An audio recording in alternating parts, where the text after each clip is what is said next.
My acronyms are unique. Breathe, exercise, sleep, and... She's waiting for us. You got one right. The B is for breathe. I thought I had them all. 25%. It's an F. On this episode of the Amped Up podcast, I'm talking to my high school friend Marley Q. Marley's an event planner, a personal and professional development coach, founder of the Park Project, and host of the Time to Be Kind podcast. In this episode, we talk about mental health, self-awareness, and self-care. And we also talk about all of Marley's successes and failures and how it's shaped her into the professional she is today.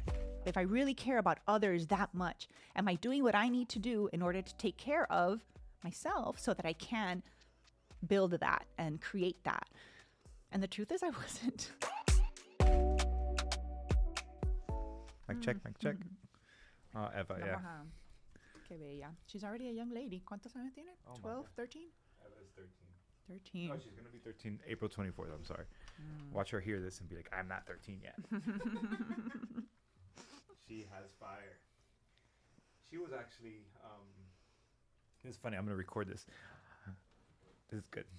She's sitting down and we're in my house and she's quiet in the corner. Eva doesn't have a phone yet.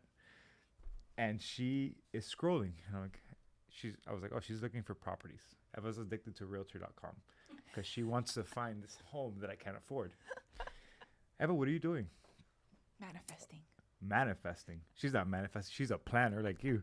Love her. She is looking at yachts to rent for 4 hours a day. Papi, it's only $1,800. Eva, our blood is from Hialeah, and yachts are. You can go to Chuck E. Cheese.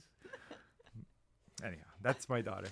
I absolutely love her. I love her. I think that's great. And I think visioning what you want is step one, isn't it? So that's what she's doing. And she's planning. She's going a step further from visioning. She's letting you know how much it is so that you have a target. That's terrible. I think it's fantastic. I think it's terrible. Fine. You're raising a great kid.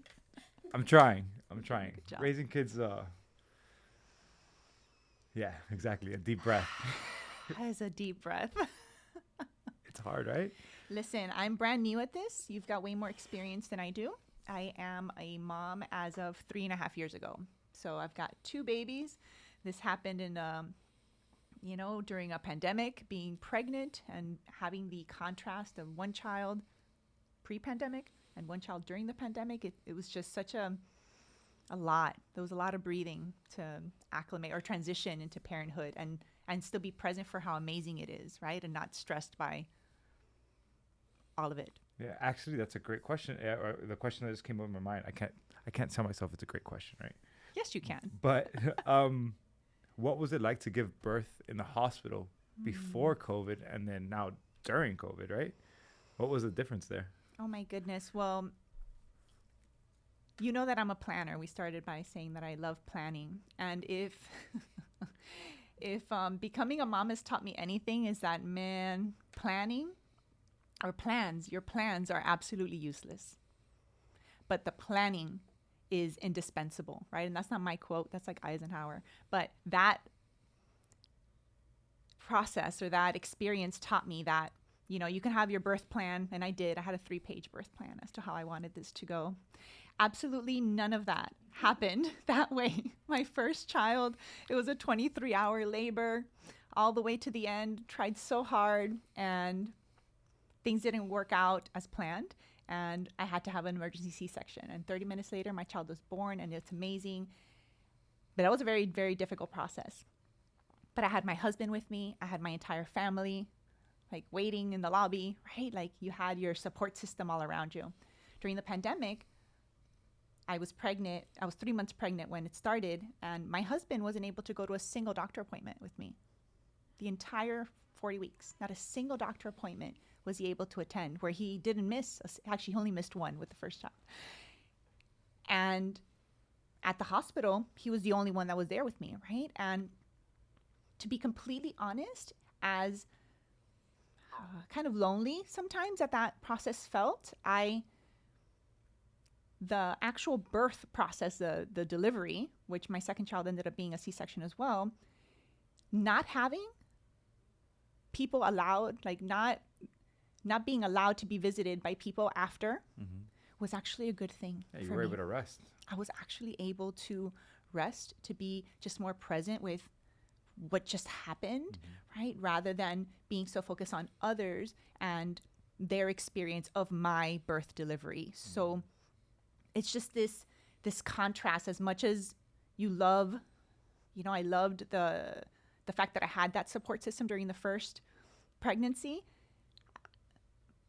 Not having it actually allowed me the opportunity to be more present in that experience with my husband and my child, rather than having to attend to visitors and everyone else's feelings about what happened. That sounds a lot like life right now, I think. And I'm speaking for myself. Sometimes I get busy recording a story or, posting it on social media, as opposed to just embracing that moment and just saying, oh, let me just be here.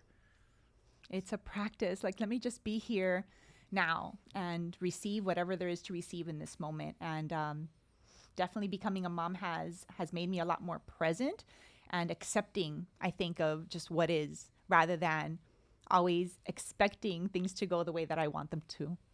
Yeah, because with kids, you cannot plan. I had so many plans. Well, first of all, I thought Eva was going to be a boy. I would have bet my life on it.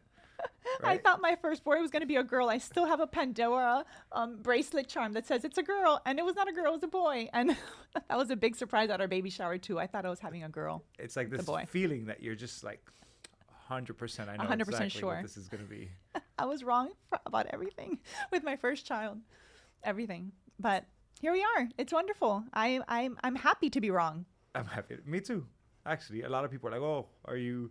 Or whenever was born, are you going to shoot for the boy? Are you going to shoot for the boy? I'm just like, I don't know. I'm happy with my girl. Like, yes. I don't know if some people just have that desire to have a boy and a girl. Actually, my friend Diego just had he's about to have his third boy, and they were going for the girl. But you can't plan that unless you're paying for it, right? Listen, I get asked all the time, am I going for the girl? Let this be known right here, right now. Record it. Timestamp. Forever, for all time. I am absolutely done with my contribution to mankind as it relates to creating humans. You get 2 solid, awesome men from me. That's it. That is so cool. And I'm very happy, and I feel fulfilled, and I'm the queen of my home. We're good. We're good. The factory is closed. So close. Good for you, Marty. I will create businesses and create projects and create events, but I'm done creating humans. Good. Congratulations. You made your contribution. Thank you. You know, it's cool to sit across from you. I remember you from high school, right? Mm-hmm. And always this bubbly person, super involved, a go-getter. I mean, I think tell me if I'm wrong, yearbook club, volleyball. Well, you tell me. I mean, I'm sure you have a list of accolades. Oh, my goodness. Well, it's funny because this year I'm planning my 20-year high school reunion. So I've been doing a lot of reflecting. And you're planning it. And I'm planning it. Of course. It looks like my class knew who they were voting for. They're like, we're going to vote for her. She's going to become an award-winning event planner, and she's going to do the best reunions. There you go. Great. No pressure. But I've done a lot of reflecting on, who I was in high school and how proud I am of that young woman that I was, and how I was really focused on school and my academics, but I made time for the student government. I was class president all 4 years, made time for National Honor Society, for the Interact Club. That's where I found my passion for events and community service and started fundraising for nonprofits. I actually wasn't part of the yearbook club. No, I wasn't. But my sister was. They were into the pictures and making things look pretty, which is not my jam. But I actually saw in my yearbook, so I was reflecting back, and it was just so beautiful. I love kindness, and I was just reflecting back on the immense amount of kindness that I don't think I was so present to back then in high school, and the amount of impact that I guess all of my extracurricular work actually made. Mm-hmm. All of the events that I planned, our ring ceremonies, our proms, our homecomings, all of the events, that they actually served a purpose, right? Like, I think I felt really unappreciated when I was younger. Why do you feel that way? Or why did you feel that way? I did. I remember feeling like, man, I worked so hard to put these events on for people, and then, they just complain, that the music should have been this or that the food should have been that, and we don't really get people be like, man, thank you for volunteering all your freaking time to plan these things. Thank you for staying after school and creating the banners for the pep rallies. Thank you, right? So I feel that, I remember that feeling, of that young lady feeling unappreciated. And what I've learned in these 20 years of that, I continue doing the exact same work. Yeah. I produce events. I get paid very well to produce events and do all the work that I did in high school. I do it now professionally. And one big thing that has changed that I wish I could tell my younger self is the thank you comes from you. Like, you feel thankful for who you are, being someone that wants to lead and serve and create events that bring people together. Like, thank yourself. Not wanting to receive thanks or acknowledgement or recognition from your friends or your family or from anybody else, right? It really had to come from me. And I think that's been a journey in my own self-care, my own self-love and kindness journey, to kind of look back at everything that I do and that I give for others from my heart and be grateful for that for myself. What right? helped you find the ability to have this internal validation versus seeking external validation? I know it's a hard question. Yeah, it's a good question. And it is hard because it makes you pause and think. You know, I can't recall a single instance that made me like flip a switch and be like, hey, you could be grateful for yourself. But I think it was just a series of like burnout experiences in the service of others, right? So there's this quote that's like service above self that I really, like related to and identified with. And giving is better than receiving, right? And all these things are great. And lose yourself in the service of others, right? All these great quotes that I used to be all behind. They're embedded in you, huh? Right. Yeah. And it's just started through experience and through burning out and just being so exhausted and feeling, like I said, like even like drained, right, of energy after I would do some of the things.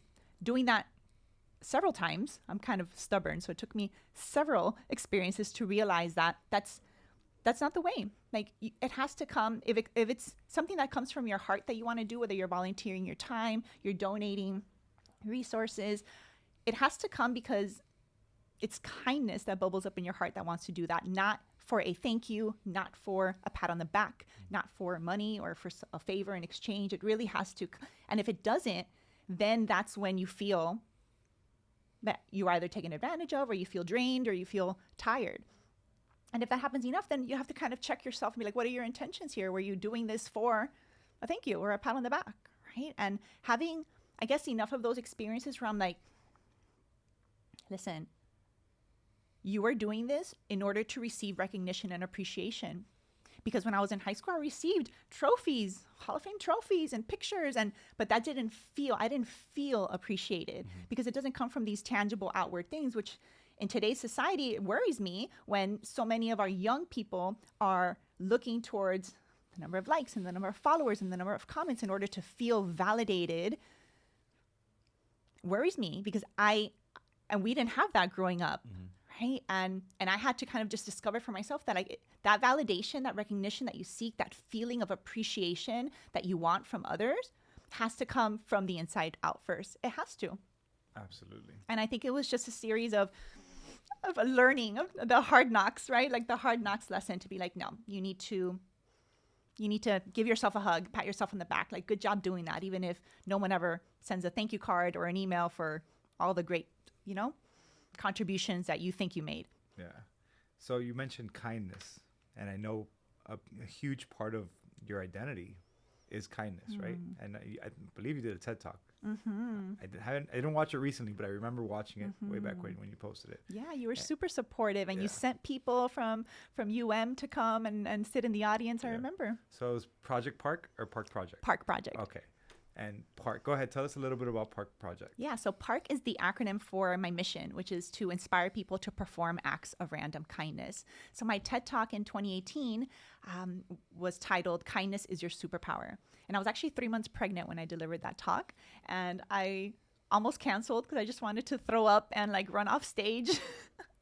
And I was so grateful that I went through that experience because it was the first time that I got to share my story on a little red rug in 18 minutes or less. I had never done a talk that way where I had to script, right? I had to write it out and practice it. And it was definitely an uncomfortable experience, but I'm glad that I did it. And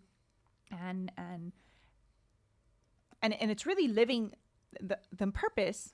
Start that again. I apologize. That's okay, please. The purpose of Park Project is to spread this message, perform acts of random kindness. And I believe that everybody has a different way to be a Parker. A Parker is a person that performs acts of random kindness, of course. Of course. Of course. So I think that what doing that TED Talk proved to me is that no act of kindness, no matter how small, is ever wasted. A lot of people ask me, how did you get to do a TED Talk? Like, I want to, do one day. And I don't have like advice for the step-by-step plans for getting on stage. For me, I spoke at an event about my vision for our world to be a world full of people who perform acts of random kindness by teaching and promoting kindness as our identity, which I like that you said that. It is my identity. I feel it's yours. It's who we are as mankind. It is our identity. And we have forgotten that. We have moved away from that. We have lowered our standards. But what I believe, Park Project is really just a movement of people that are performing acts of random kindness. And for a long time, I thought that, if I'm going to now start a family, I've got to stop doing all of my nonprofit work because I don't have time to plan these big events and these big campaigns for others. I've got to focus on myself and my family. And that process over the last 6 years of really reflecting and thanking myself, back to that conversation of, this nonprofit started as a birthday party for a cause. This nonprofit started as someone wanting to perform an act of random kindness and invite other people to do the same, and whatever they want to, for whatever cause they care about. That was all this was. And we're celebrating our 12th year anniversary this year in September. And for a while there, I felt super down and like a failure with my nonprofit because I'm like, we're not doing programming. We're not doing big events. We're not doing this. At my last event, only 800 people came and we didn't reach our goal and we lost money. And all of this lack of, success, if you measure success by how much money you raise and how many events you do and how many people you impact. But what I realized is the movement has been this ripple effect for the past 12 years. When I haven't seen someone, they're like, oh, are you still doing that park thing? And people remember, or I'll get calls every once in a while. So I just, over the last couple of years, and especially with the pandemic, I realized that no act of kindness, no matter how small, is ever wasted. I stepped on stage to do that TED Talk because somebody heard me speak about my cause. And years later, 7 years later, gets a job at a university and gets the opportunity to plan a TED Talk and says, I know who should be speaking at this event, and called me. I have no idea who she is. I don't know what I said that spoke to her. That's how I got that opportunity. I got a phone call and said, hey, do you want to do this? I'm like, what? Don't I need to apply and be voted in? Because I've gone through the process and I've been rejected before. But that was an act of random kindness that came full circle 6 or 7 years later. Isn't it crazy how we don't realize the power of our voice, the power of our story? And so you told this story, and 7 years later, somebody still said, wow, I know who can speak at this TED Talk. Yeah. And I think something similar happened to me. And I don't know if I've said it before on the podcast, but I've spoken about it a lot. There's a girl named Christy Mito who used to go to my church at New Life down south. Now it's called The Way. And she once, during youth group, got on stage and talked about a missions trip she went on. And that was a snowball effect for me, because I ended up going from one mission to the next mission to making my life a mission. And Park Project resonated with me from the beginning, because I felt like, wow, this is part of my ideology. This is part of my reason for being, my purpose in life, is just to help people and to be kind to others and to just put that out. And whether you call it karma or whether you call it just the universe repaying you, I truly believe that the more kindness you put out, it just comes back around. I call it the currency of kindness. The currency of And kindness. I think the currency of kindness is worth more than, any amount of physical money ever can, really. And I think that the currency of kindness profits you in business, and the currency of kindness profits you in your personal life, in your relationships, in your mental health and self-care. Like, at the end of all of it, kindness would help every single societal problem we face at the core. Kindness would make a big difference. You mentioned in the beginning that you felt as though we have drifted away from kindness. Why do you say that? Well, actually, I feel that as a collective, mankind could use a reminder. Yeah. I feel that we could use a reminder of who we are. And what our standards are for ourselves, how we think, what we say, what we do, how we live our lives. Like it's living the cause. It's living kindness. I think that mankind can benefit from a reminder. Where did this ideology for you develop? Right? Like, because for me, I was brought up in the church. It's part of like the doctrine, right? It's embedded in you. Love God. Like in my church, it was love God, love people, love God, love people. Love. So me, I feel like I was trained that way. I was programmed this way. What would you say? What influenced you? You know, in my TED Talk, I share a story of my 4th grade teacher, and I actually had her in the audience. So I won't give away that story. I'll have you all check it out. It's got like 20,000 organic views that I'm very proud of because I've never promoted them. So, so this will help me amp up my organic views. There but you go. I really think that I was born for this. I was born to discover who I am at a young age, to help guide me on my path to who I want to become, right? Or who I eventually became or am becoming, because it's a continual process. I think I was very lucky to find that at a young age. In 4th grade, I received kindness from a teacher that really impacted me in that moment and made a big difference and helped to change my belief around like the way that I saw myself. Right? In that moment of the story that I share in my TED Talk, I felt really like helpless and insignificant. And her just taking kindness, maybe less than a minute, to tell me that kindness is my superpower, to express to me that I don't need money, I don't need this, I don't need that, that who I am is enough. For whatever reason, in that moment, I think that created a beautiful ripple effect like we were talking about. Sometimes you don't really realize like the impact that one little act of kindness can have. So I don't know that my identity all like revolved around this one act of kindness, but I think that in my life, I've been very present to the kindness of others in my life. Why is this making you emotional? Because I just kind of wish that for everybody, you know, to be present to the kindness that exists everywhere. Absolutely. And I wish more people would be just kind. It's not difficult. It actually doesn't only serve the other person, it serves yourself, right? Yeah. I mean, as I think somebody once told me that altruists are very ego-driven because at the end it's You're just self-fulfilling. making yourself feeling good. But who cares? How beautiful is it for you to feel good because you're helping somebody else? It's awesome. It's awesome. Thank you. I agree with you. Thanks, Erica. Thank you. Thank you. I'll get back to your post. Yeah. I'm sorry. Let me get back to being kind. Sorry. Oh, so good. No, but thank you. I mean, that's awesome. And I was just, honestly, I remember just your philosophy really resonating with me. And I remember, that's why I was so supportive, because I truly felt like, man, I feel this 100%. Yeah. And I want other people to get it. Yeah.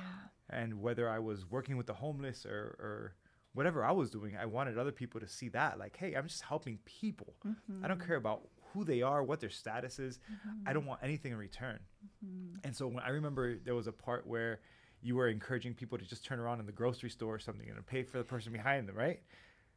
Think about that ripple effect. And and to me, I've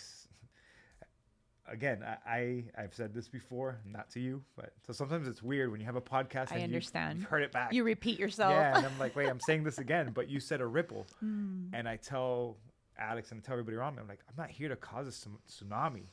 I'm here to be a little drop in a bucket, and that little ripple is going to reach you and reach the people around me. And that's it. That's it. It doesn't have to be any more difficult than that. Yeah. We sometimes think that we need to, in order to be a philanthropist or to be, a kindness influencer, which is what I've landed on calling myself after all these years. It's like, oh, that hat feels right. I am a kindness influencer. That's what I do. Good for you. Yeah, thanks. That's something to be proud of. Yes. It took all this time, 14 years. Like, oh, yeah, we can encapsulate all of that. So that you don't need to have a ton of money. You don't need to have your name on a plaque or on a wall or on a building. You don't need to plan, a huge 5K, or you don't need to write large sums of, checks to people or donate all your time. It really is in the living of the cause, in being kind versus doing kind things, right? So in your own life, in your own experience, when you wake up in the morning, could you be kind first to you? And then to whether it's your dog or your partner or your spouse or your kids. And then when you open the door and step outside, can you be kind to your neighbor? Say hello. Yeah. I'm friends with my neighbors. So many people don't know their neighbors. I was invited to my neighbor's house for Thanksgiving, and she cooked this whole Jamaican meal for me and my family. And I share that something, people are like, what? That's weird.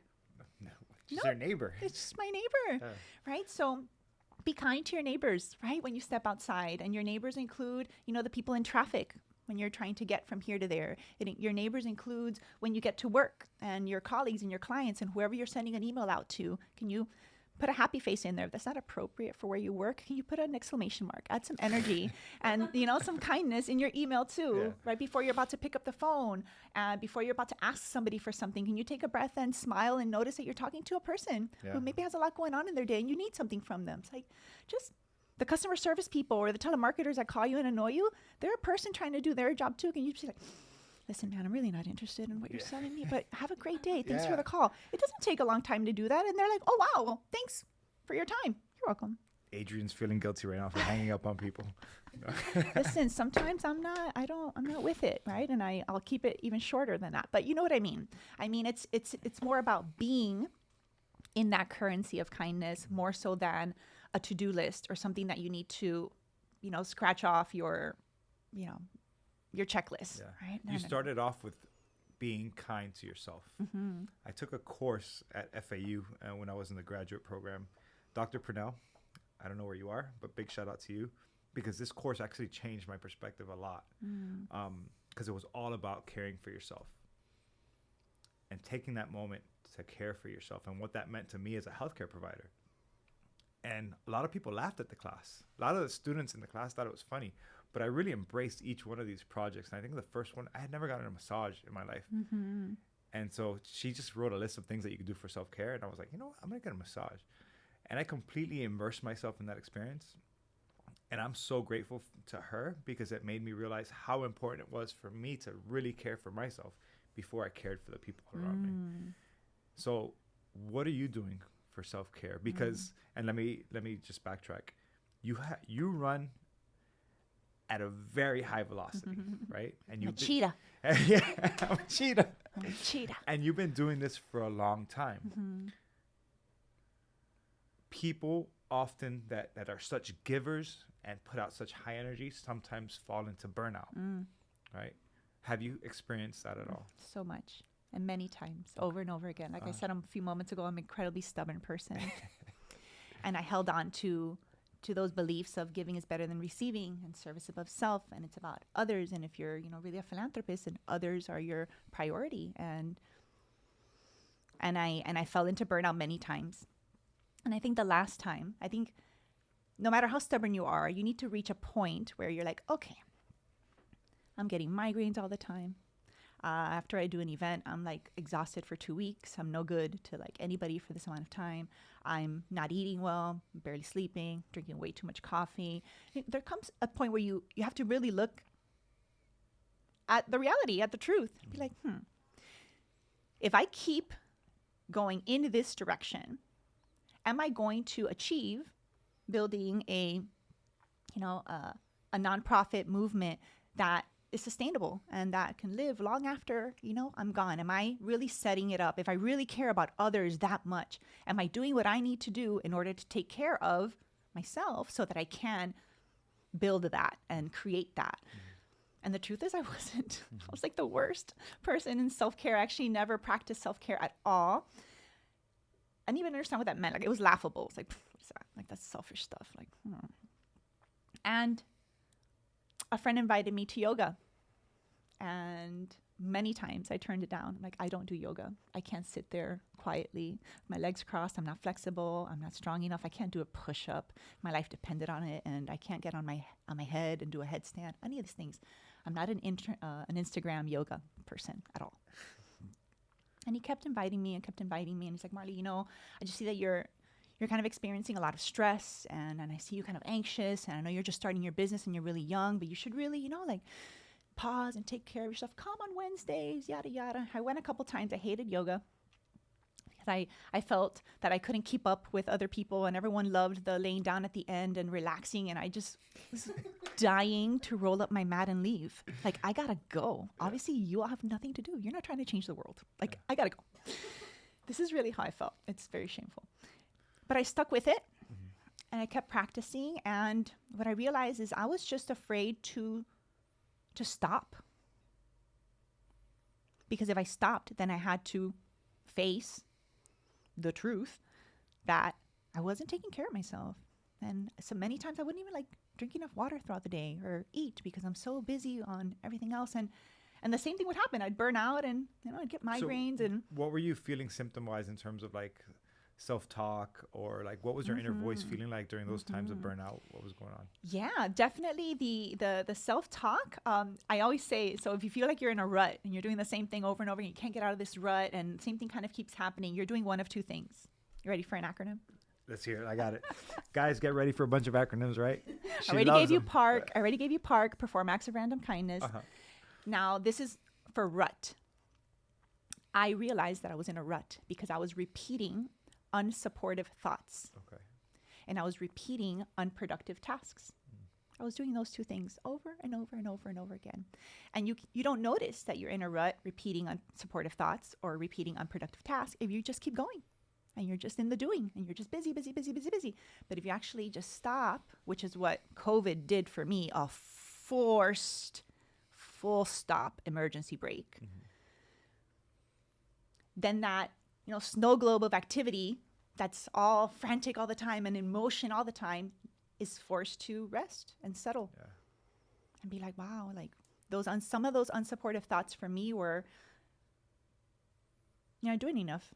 That's not ready. You've got to put more time into that. Who needs sleep? I need to sleep. You run just fine on 4 hours of sleep. What other unsupportive thoughts? Probably that's not good enough. Things like that, really, because when you suffer from planning, you're probably from being a perfectionist, a little bit of a control freak, and wanting to plan everything, which is really who I identified myself with before. Was is an acronym also. Here we go. What is it? Yeah, who I was. Worried, anxious, and stressed. Okay. That's who I was. She was worried, anxious, and stressed all the time. And I believed that that's just who I was. I worry about people all the time because if I don't worry, it means I don't care. Right? Anxious all the time because I'm planning events that are in the future, but I'm here in the present now. And the time between now and the future is planning events is anxious, right? It's anxiety driven. And just stressed all the time about everything because that's the normal way to be. This is what I believe. That's who she was. The snow globe illustration that you gave is so interesting. I spend a lot of mornings that I drive from Coral Gables to the beach. And my employees probably think, oh, he's at the beach again. But really in those moments is where I'm letting everything settle and my mind is still going, but I'm processing all these different moving pieces that are going on. And then just yesterday, the day before, I sent them a long text, hey, this is my vision. This is my plan. This is what I want to do. But if I don't take those moments to step away and reflect and kind of see that vision, and it's also self-care, all these other things won't happen because then I'm just caught in this process of being here in the whirlwind. But if I step away and I take care of myself for a little while, I can analyze my life, my relationships, and I get that vision from afar. But when you're in it and you're inside of that snow globe, what do you see? All you see is the haze. Exactly. And the chaos. Exactly. So that's I'm trying to preach to people. I guess without realizing it, I preach a lot of personal development and self-care. Yes. Because I feel like that's the fountain that I need to draw from in order for me to pour out into the world what I desire and what I really want, which is love, kindness, compassion, gratitude, kindness, and all these other things that just being a good human at the end of the day. will naturally I overflow. need to start from coming you. up with a bunch of cool acronyms too, man. I can help you. We can have Did a you hear brainstorming day. Erica? She's like, oh God. 'Cause- He's not gonna take it seriously. It's gonna be. Listen, I take my acronym creation process very seriously. I got a bunch of 4-letter words I can make acronyms out of, right? Oh my goodness, that's so good. That's That's so good. Listen, And it ain't park. but I started saying I'm trying to see how I can tie another acronym to what you're saying, and I Go. can, because what I've learned is that in order to really be the spark of kindness, which is what the only thing I've ever set out to be, is just the spark of kindness, the one that just starts that ripple effect, the one that creates the event that brings people together, and then magic happens because they met at what I did, right, or the connection that I made. I'm just the spark of kindness. Someone who performs acts of random kindness. Correct. But spark, that's what it was when I started my foundation 12 years ago. Spark was the acronym for someone who performs acts of random kindness. And what I learned in my journey is that in order to be the spark of kindness and not burn out, is you have to be someone who performs and receives kindness. Spark, someone who performs and receives kindness. If you are not willing to receive your own kindness, your kindness from others, the kindness that the universe wants to give you, if you're not aware and present and open to receive that, you are responsible for blocking the currency of kindness in your own life.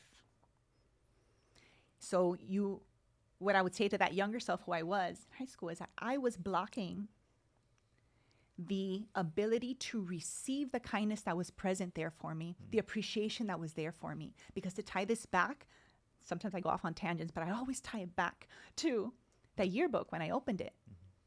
A whole page dedicated, a 2-page spread dedicated to me.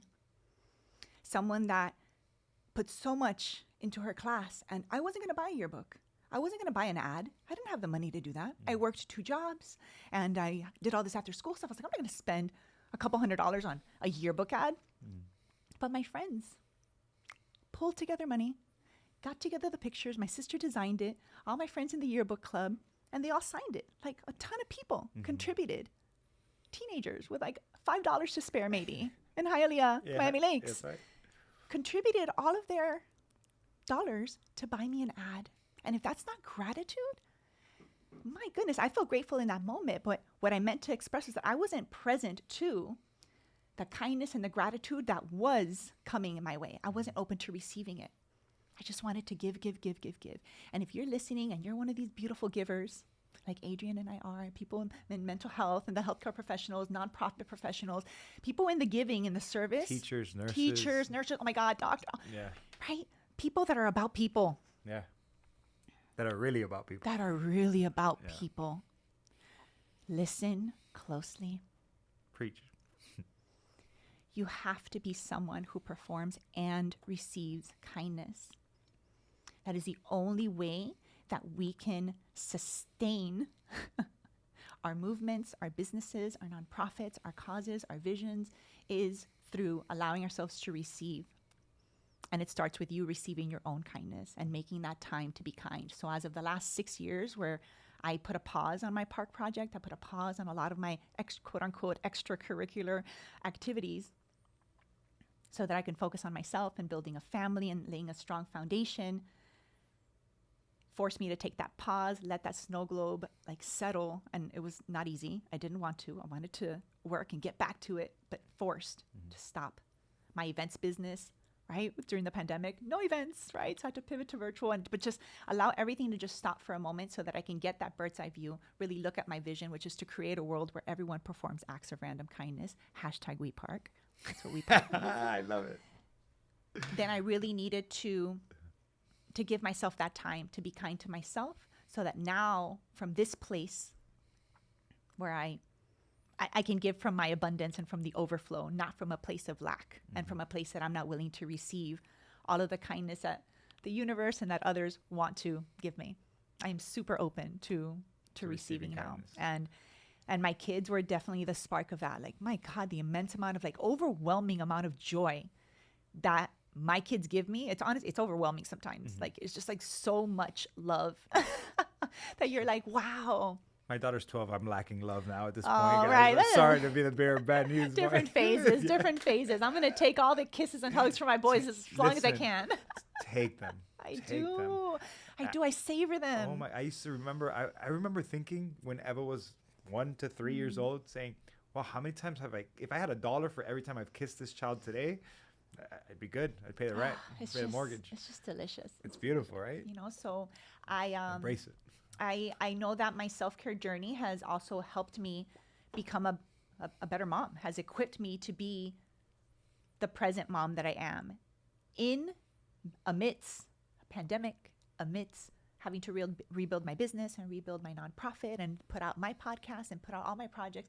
Still feel that I'm an incredibly present mom means the absolute world to me. What's the name of your podcast so people can follow you? Time to be kind with Marley Q. There you go. Mm-hmm. Time to be kind with Marty Q. Of course, Yes. that's what we're here for. Can I invite you to be on my podcast? Can I put you on the spot? 100%. Woohoo! Yes. 100%. All right, great. We'll do it. I was gonna say, as you were talking, I was thinking, wow, I sometimes block kindness. Mm-hmm. I often discredit the compliments that people give me, right? And I was asking, as you were talking, I was asking why. Why do I do that? Why can't I just say thank you, or say, you know what, you're right, I have put a lot of work into this. And I think a lot of us that are constantly giving, I'm not sure why we do that. I'm not sure why either. And I love that we're talking about this because for a whole year, I practiced receiving compliments. I was the absolute worst at receiving compliments until somebody put it like this to me. They're like, when someone tells you, Marley, I love your smile or I love your hair, which are two compliments that I get quite often. Mm-hmm. I now can really look at that person and fully just smile and say thank you. Like really, really fully receive it. Mm-hmm. I was absolutely incapable of doing that a couple years ago. I'd be like, oh my God, really? My hair, I just woke up. I didn't even look how frizzy it is. And my smile is kind of off to the side. It's kind of weird. I would have just been like, oh no, come on.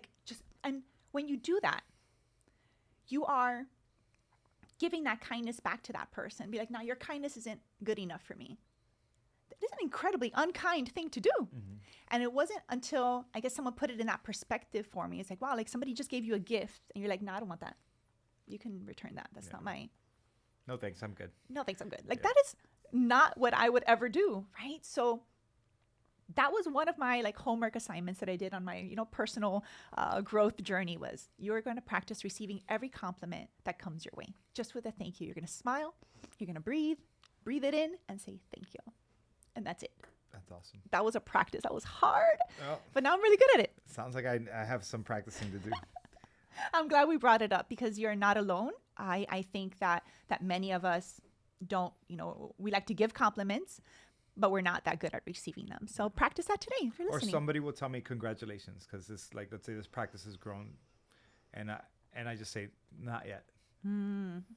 That was one of my repetitive, unsupportive thoughts. Is like it's not ready yet. Like I'm not ready to receive that acknowledgement or that feature or that interview. I'm not ready yet. I haven't accomplished enough. Yeah. I haven't achieved what I want to achieve. Those thoughts for me are some of those unsupportive thoughts that when I catch myself, because now I am aware of what those unsupportive thoughts are. It's like, oh, look at that. I don't have to be ready in order to start. It doesn't have to be perfect in order for it to be good enough. It doesn't have to, be beautiful to perfection in order for it to be effective, right? For example. So I now have the awareness of when I'm doing that to myself, which is not supportive. And I try to flip it. Working on it. Working on it too. Constant work in progress, yes. So something else that I remember you doing often and that I was never invited to, it was a women's summit. That's why I was invited. I was like, oh no, I really try to invite everybody to my events. No, it was a women's summit. I'm glad you didn't invite me.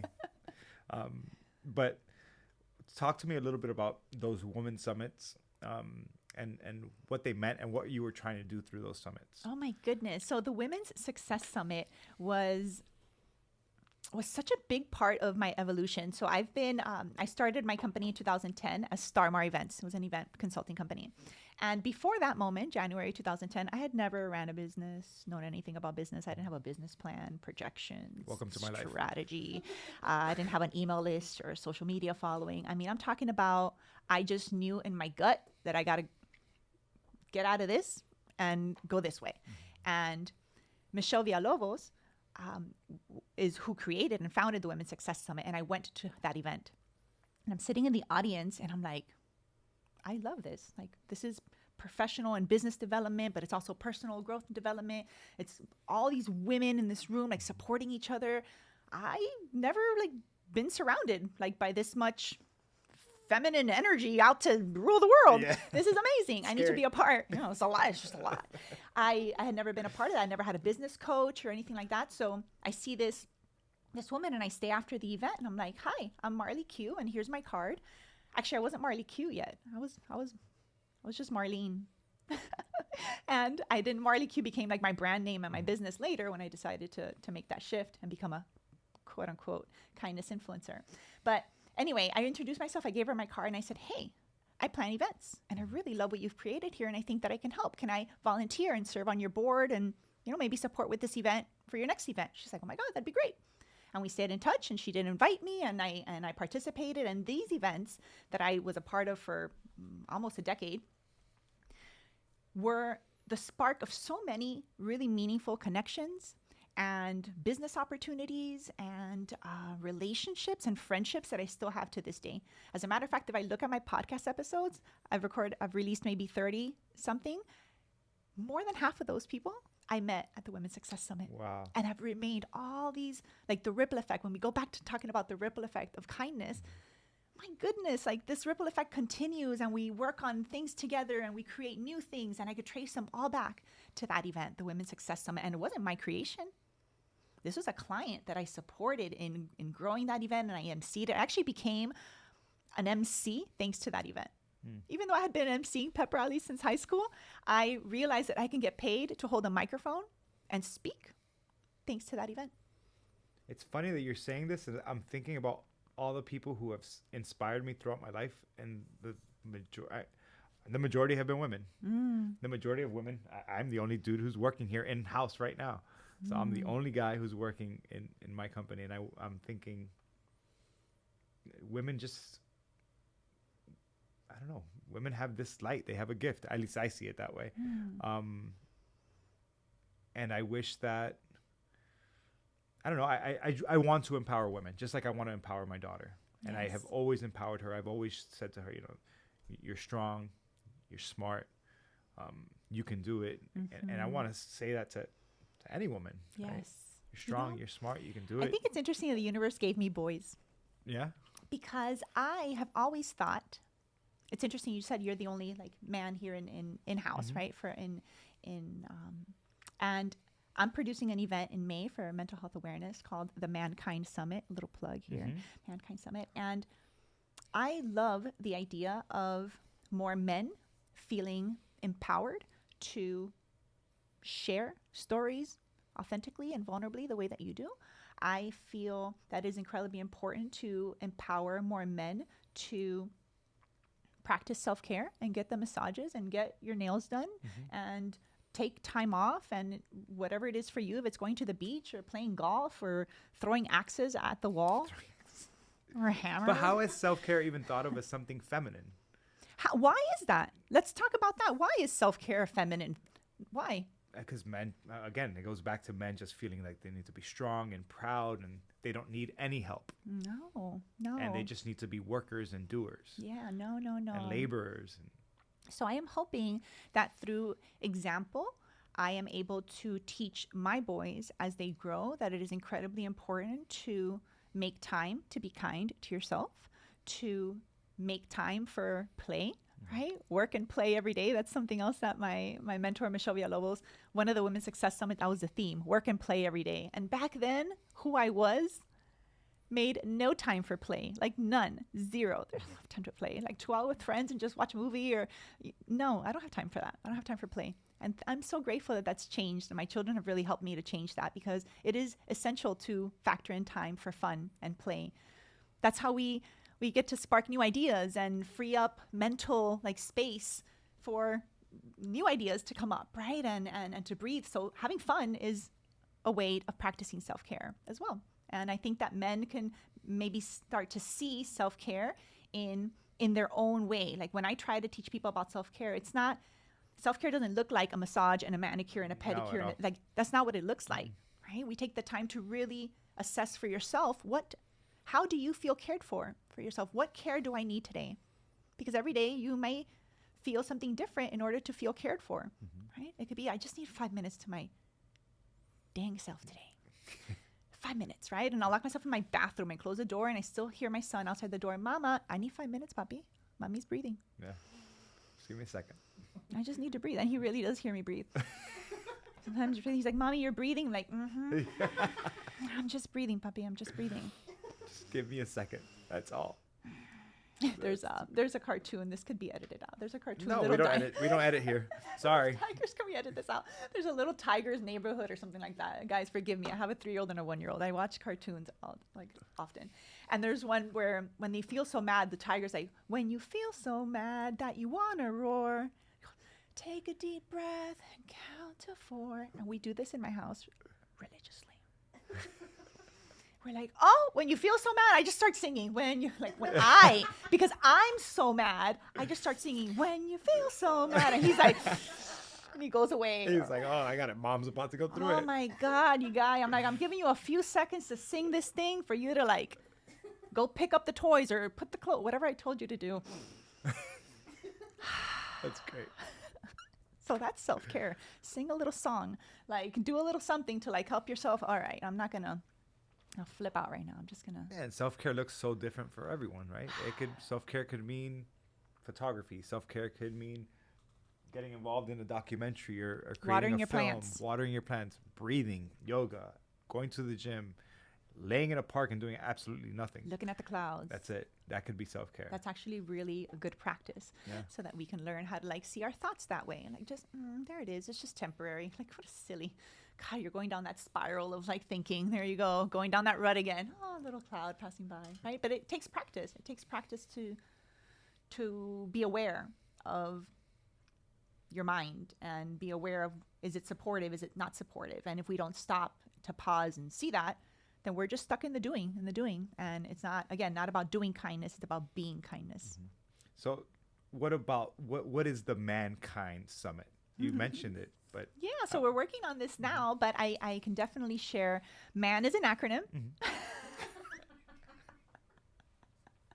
Oh God, I do crack myself up. Sorry guys.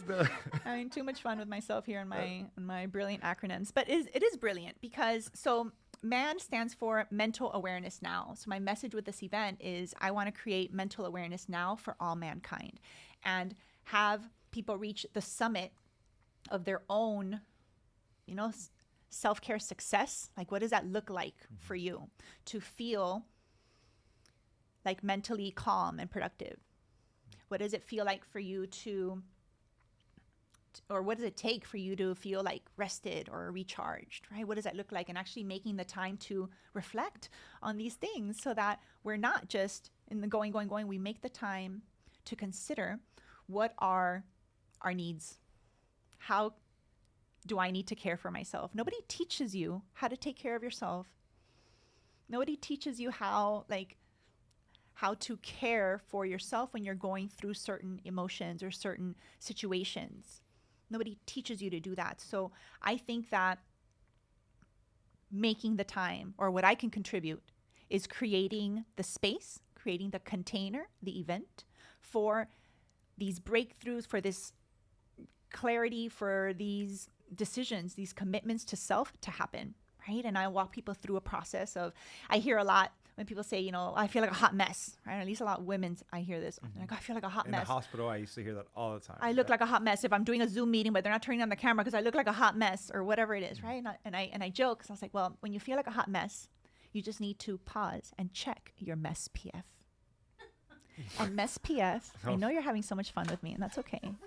Listen, I'm married to someone who hates all of my acronyms. I and knew it. don't I care. knew Bert was not He's having like so it. not about it. But guess what? He's like, do you think you can tone it down 4 acronyms? No. For me. But Bert, I'll be honest with you. Park stuck with me. Thanks. I see park and I think of performing acts of random. If I have one good one, it's that one. That's it. No.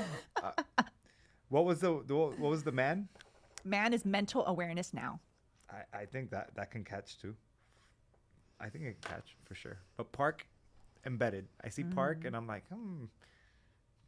Or I'll see somebody doing something. I'm like, oh, park. Okay, Park. cool. She's parking. That's an Yeah. opportunity to park. That's good. It was meant to be sticky, so that makes me happy. Thank you. Do you have an educational background? What was your back? It was in education. I have a master's in higher education. Okay, so that's why I figured. I was like, wait, did she go to school for marketing or for education? Thank you. Actually, almost everyone, no one's ever really asked me for my like credentials, but when I do get asked, it's usually just out of curiosity. And most people think I either got like a marketing or a PR background or No, something like that. And I'm like, nope. Education for sure. Education. So I actually have a liberal studies degree. And because I didn't know what I wanted to be, I guess, I was like, hey, liberal studies, I get to choose whatever I want. And we're going to call it a degree. Great. That's what I did. Liberal studies. And then I got like 16 certificates under that. And my Only master's, 16? I don't know, Yeah. all sorts of things. A master's in higher ed. Back then I thought that I was going to Teach high school. work in university level and Okay. student affairs and get to plan events, right? To be like the student life director or, deal with college students and helping them plan events and do community service. That's what I thought I was going to do. Be like in student leadership. And what steered you away from that? Nothing steered me away. I feel like I use my 100%. higher ed degree in my philanthropy, in my business, and all of the team engagement, the volunteer boards that I sit on. But I just never, I decided to start my own business and become an entrepreneur before I, ever got to really like go down that path. But I loved the curriculum, right? I just applied it in my own way. There's a couple of people who I can say are part of this podcast unknowingly, right? One is, my friends from Miami Lit. So Miami Lit podcast is a pretty cool podcast. You should check it out. Cool, I will. Jenny's awesome. Manny runs it in the background. Awesome couple, much like you and Bert. Who else? My friend Tony from Devious Elements Apparel, who invited me on to his random live in the middle of COVID. My friend Eduardo from Raw Endurance, who I have him on my phone as El Campeón de los Drones. So he's my Venezuelan friend who is a master video editor and he loves using his drone. And you. I just realized this now as we're talking. And the reason is, like I told you yesterday on the phone, you ran this experiment on yourself. Instagram had just come up with this live feature and you would be driving and hit live and just be like, I'm so uncomfortable right now, but I'm going live as an experiment to myself just to try to use this medium and to communicate with you guys. And then you would just go off and just talk as you would drive. And I'm so sorry. No, I don't. you sat through any of that. But I remember that in that moment, I was like, oh, Marlene's just crazy. It's okay. She's good. She's just having fun with it. Whatever she's doing, all right, I get it. Or this is marketing and but it was very intentional, my friend. I know that appreciate now. you. Yeah, I appreciate you mentioning that because that was a huge step for me to kind of get out of my own way and do something that I know I was called to like grow and step outside of my comfort zone. I am someone that is completely comfortable being behind the scenes, being quietly living my life, doing good without needing to be, like out there. Like, unfortunately, that's not what my nonprofit needs. That's not what my movement needs. My movement needs me to be in front of it and be the spark, right? So I had to really get past my own like kind of self-limiting beliefs or insecurities or self-doubt or imposter syndrome, call it whatever you will. But it was a very intentional practice to have a Snapchat account, which I haven't used in years anymore, but to do it, to hit live on Facebook, to hit live on Instagram, and just try it. And now with Clubhouse, where it came out during the pandemic, I jumped on that and I'm like, great, I could look like a hot mess at home with a baby and spit up all over me and still be able to hit record and connect with people, right? During this time of isolation and disconnection, Clubhouse was a great medium for that. And it all started several years ago, just hitting live. Just What like advice would you give to that person who has imposter syndrome, who's afraid of putting their face out there, who might be struggling to get their business off the ground, but they are their own barrier? What advice do you give that person that's listening right now? I would say you have permission to brag. Here we go, Bert. Here we go. Do you want to hear my brilliant acronym or not? I mean, I'm just saying, do you want me to drop some brilliant knowledge here with my acronym or not? You can laugh, but it's great. No, I love it. I'm thinking of your husband right now. I know, he's the worst. His eyes are rolled up to the You know how much I have to believe in myself in order to deal with the man? He'd be like, oh, God. And if he drafts an email for me, he's like, did I use enough exclamation marks? No. So great. That's I love awesome. him.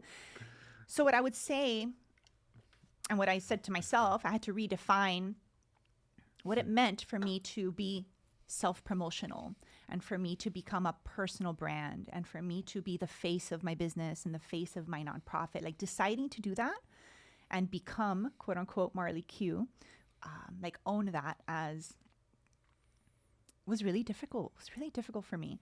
And what I would say to anyone that maybe struggles with that is that you have permission to be real and grateful. BRAG is an acronym for be real and grateful. And if you can get past the repeating unsupportive thoughts of, if you go live, you're just, you are being promotional. You are just trying to, just be aware of what your unsupportive thoughts are when you're about to go live or hit record or start doing something, so that you can support yourself and be like, I have permission to be real and grateful and to just share with people what's on my heart, what's on my mind to say, and to give yourself the kindness and the permission to not get it right the first time and to maybe babble and go off on a tangent, and have the kindness to maybe look at that recording without criticizing yourself, so that you can see how you could have delivered that message shorter, more clear, more concise. Going through that process was excruciatingly difficult for me, but I did it and I stuck through it. And even though it's still sometimes difficult for me to hit record or to, start speaking on my own podcast, it's still challenging. I've gotten a lot better at taking a nice deep breath and being like, I just need to be real and grateful. And the more that I can reframe or even just put my perspective on the other person that's listening to my voice and think of like a friend, right? Just think of someone that I want to say like, hey, I came up with this really great new acronym and I want to share it with you, right? Instead of like, I need to hit record and share my expertise and thought leadership with the world. Yeah. And like, don't come from that place, because you're putting extra pressure on yourself to and you're going to come off like a braggart probably, because it's not coming from the place of, I'm just trying to be real and grateful and share what's on my heart, whether it's an inspirational something, a story that you went through, something that you just achieved, something that you just failed at, and you want to share it with other people. Know that the power of your voice far extends your perception of how you sound. Other people reach it. Other people receive your voice and your message differently than the way you receive your voice and your message. Of course. And I've learned that for myself so many times. Someone just told me the other day, I listened to X podcast episode of yours, which I think was not a good podcast episode. It was not polished. It was not, the audio quality was not up to par to my husband's standards. If you're watching, it was like, it wasn't the best.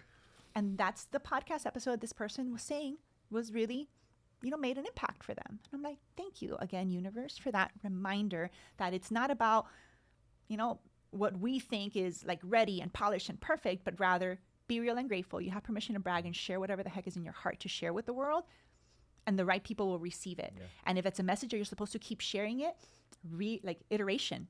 share it again and share it again. And you'll be able to share it shorter, clearer, more concisely. I've been talking about park for 12 years now. When I started talking about park, listen, we'd be like on a 2-hour podcast episode by now, right? But doing it over and over again allows you to refine your message, get out there and reach the right people. So you have permission to brag. Don't be so hard on yourself. Yeah, I'm thinking of a sculptor. At first, you're just chiseling away at all this excess before you have this finished, polished product, right? And it's the same thing with speech. That's great. That's a great analogy. That's great. I mean, it's not that great, but it's okay. I'll take it. I think it's great. We were talking about accepting compliments. Screw it up already, man. Let's try again. I'm trying. That was a really great analogy. I liked it. Thank you. Good job. No, but seriously, I do the same thing when I'm going back and listening to the podcast. I'm just thinking about how can I ask a better question? How can I use the same thought process and the same idea, but deliver it in a more fluid manner? Yes. And you only do that you only know that and can have that reflection and can make that refinement by having done it the way that you did. Yeah. So we are the ones that have to allow and give ourselves permission to not get it right, not get it perfect, and not sound super polished and and find either the people or the environments, what I would call like the container.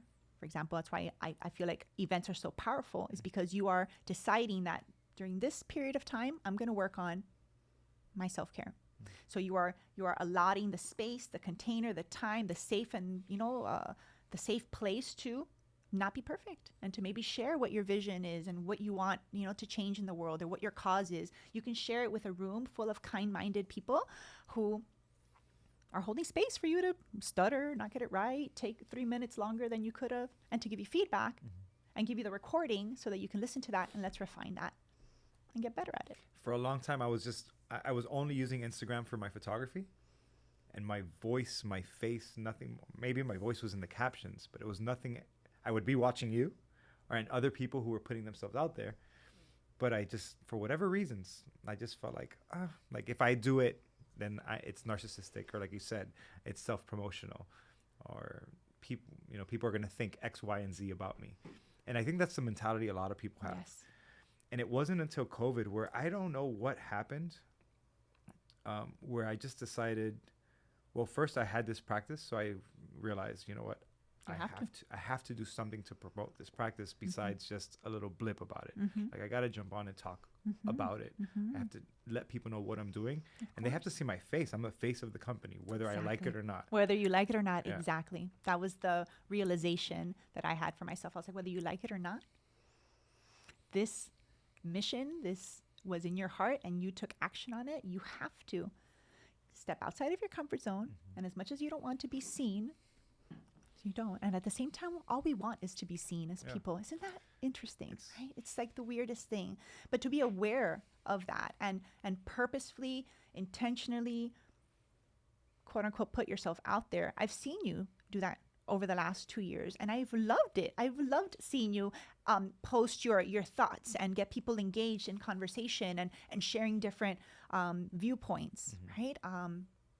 I've been super admiring of you for that from afar over the last 2 years. And I've noticed. And I know for me in my world, people noticed that like when I started doing that too. And I'm like, and I thought the same thing. I was like, God, oh yeah, Marley. So like, she's with her kindness thing again, just promoting her. She's so great, and I'm just like, oh God, like that's not what it's about. It's not. But when I get a phone call from a random person that never like calls me and is like, Marley, you know what? I just want to say thank you for how you show up and how you're always reminding people to be kind and you go out there, because right now somebody just passed by that with a sign that needed money for something. And I thought of Park. And I know that I wouldn't have put my window down and helped that person had you not come into my mind in this moment. And I'm bawling. I barely speak to this person. I'm just like, thank you so much. I feel so seen and recognized and appreciated, right? Like, and that's the ripple. That ripple. One little moment is the ripple. That it just makes you feel so good. And then that I was open to like receiving that, right? And so then when you know like your own heart, right? When you know that you're not doing that in order to get the phone call or get the recognition. No. That's when you have to be just honest with yourself, right? And now when you have just like that peace, then give yourself permission to brag and brag all day long. Will some people read you the wrong way? and think whatever they want about you, whether you Yeah. put yourself out there or not. People will have opinions. Either way, I have to be okay with my own opinion of me and my own self acknowledgement, how we were talking about, so that I know that if I'm putting myself out there and I'm bragging about all my great work and about my park project and about all my things, I'm doing it in service of others. And I'm just so clear about that already but it took practice. It took a ton of practice, and it took a lot of getting out of my own like discomfort to just keep doing it and be consistent and show up, and the right people will listen to your message. The people that you are meant to serve, you will draw them in Yeah. by just sharing your voice. So you're doing it. You're Yeah. doing a great job. And thank you for, I mean it. It's hard to, I guess in putting myself out there, sometimes I'm like, wait, and I'm checking myself. Am I doing this because I really want to help people, or am I doing this to gain business? Mm-hmm. And at the end of it, my purpose is to help people. Mm-hmm. And I know that because when somebody reaches out to me, and even though I can't help them, I find somebody who can. And it's not about profit. Mm-hmm. It's not about getting more patients here. This is going to grow no matter what. Mm-hmm. And I know that. I know it's going to grow. It's inevitable because there's a huge need for mental health. Huge. People need help.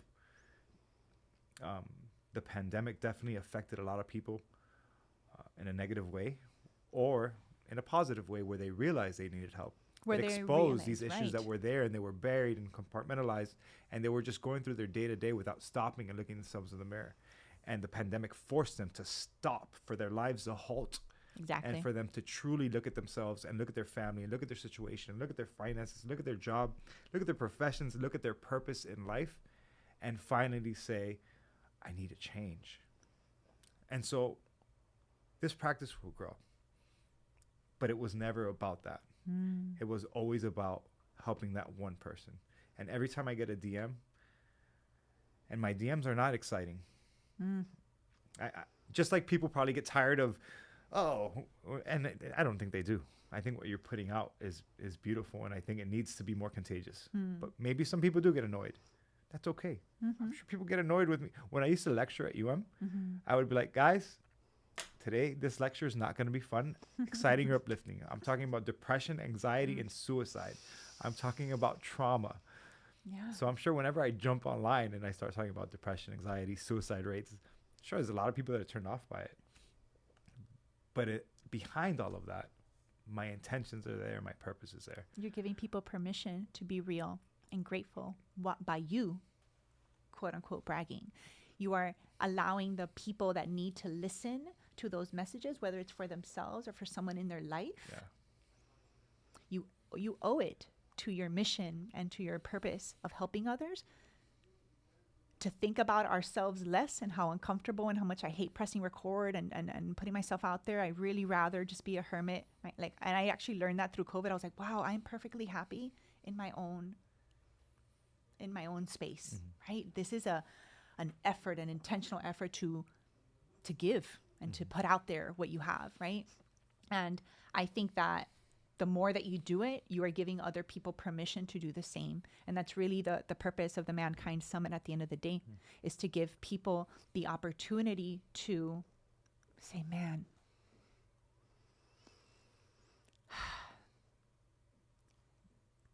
I can be better in the way that I take care of myself. And it doesn't have to be this like, oh my God, huge, like, overwhelming life transformational thing. It's about the little things. That's what I love about kindness, and no act of kindness, no matter how small, is ever wasted. It's about what are the little things, the little habits, the little routines and rituals that we can do in our daily lives to support ourselves and take care of ourselves so that we can show up for our kids and be present and fully there, because we're not lost in the frazzleness of our mind and what we didn't get to do or didn't get to accomplish, or I didn't get to do that.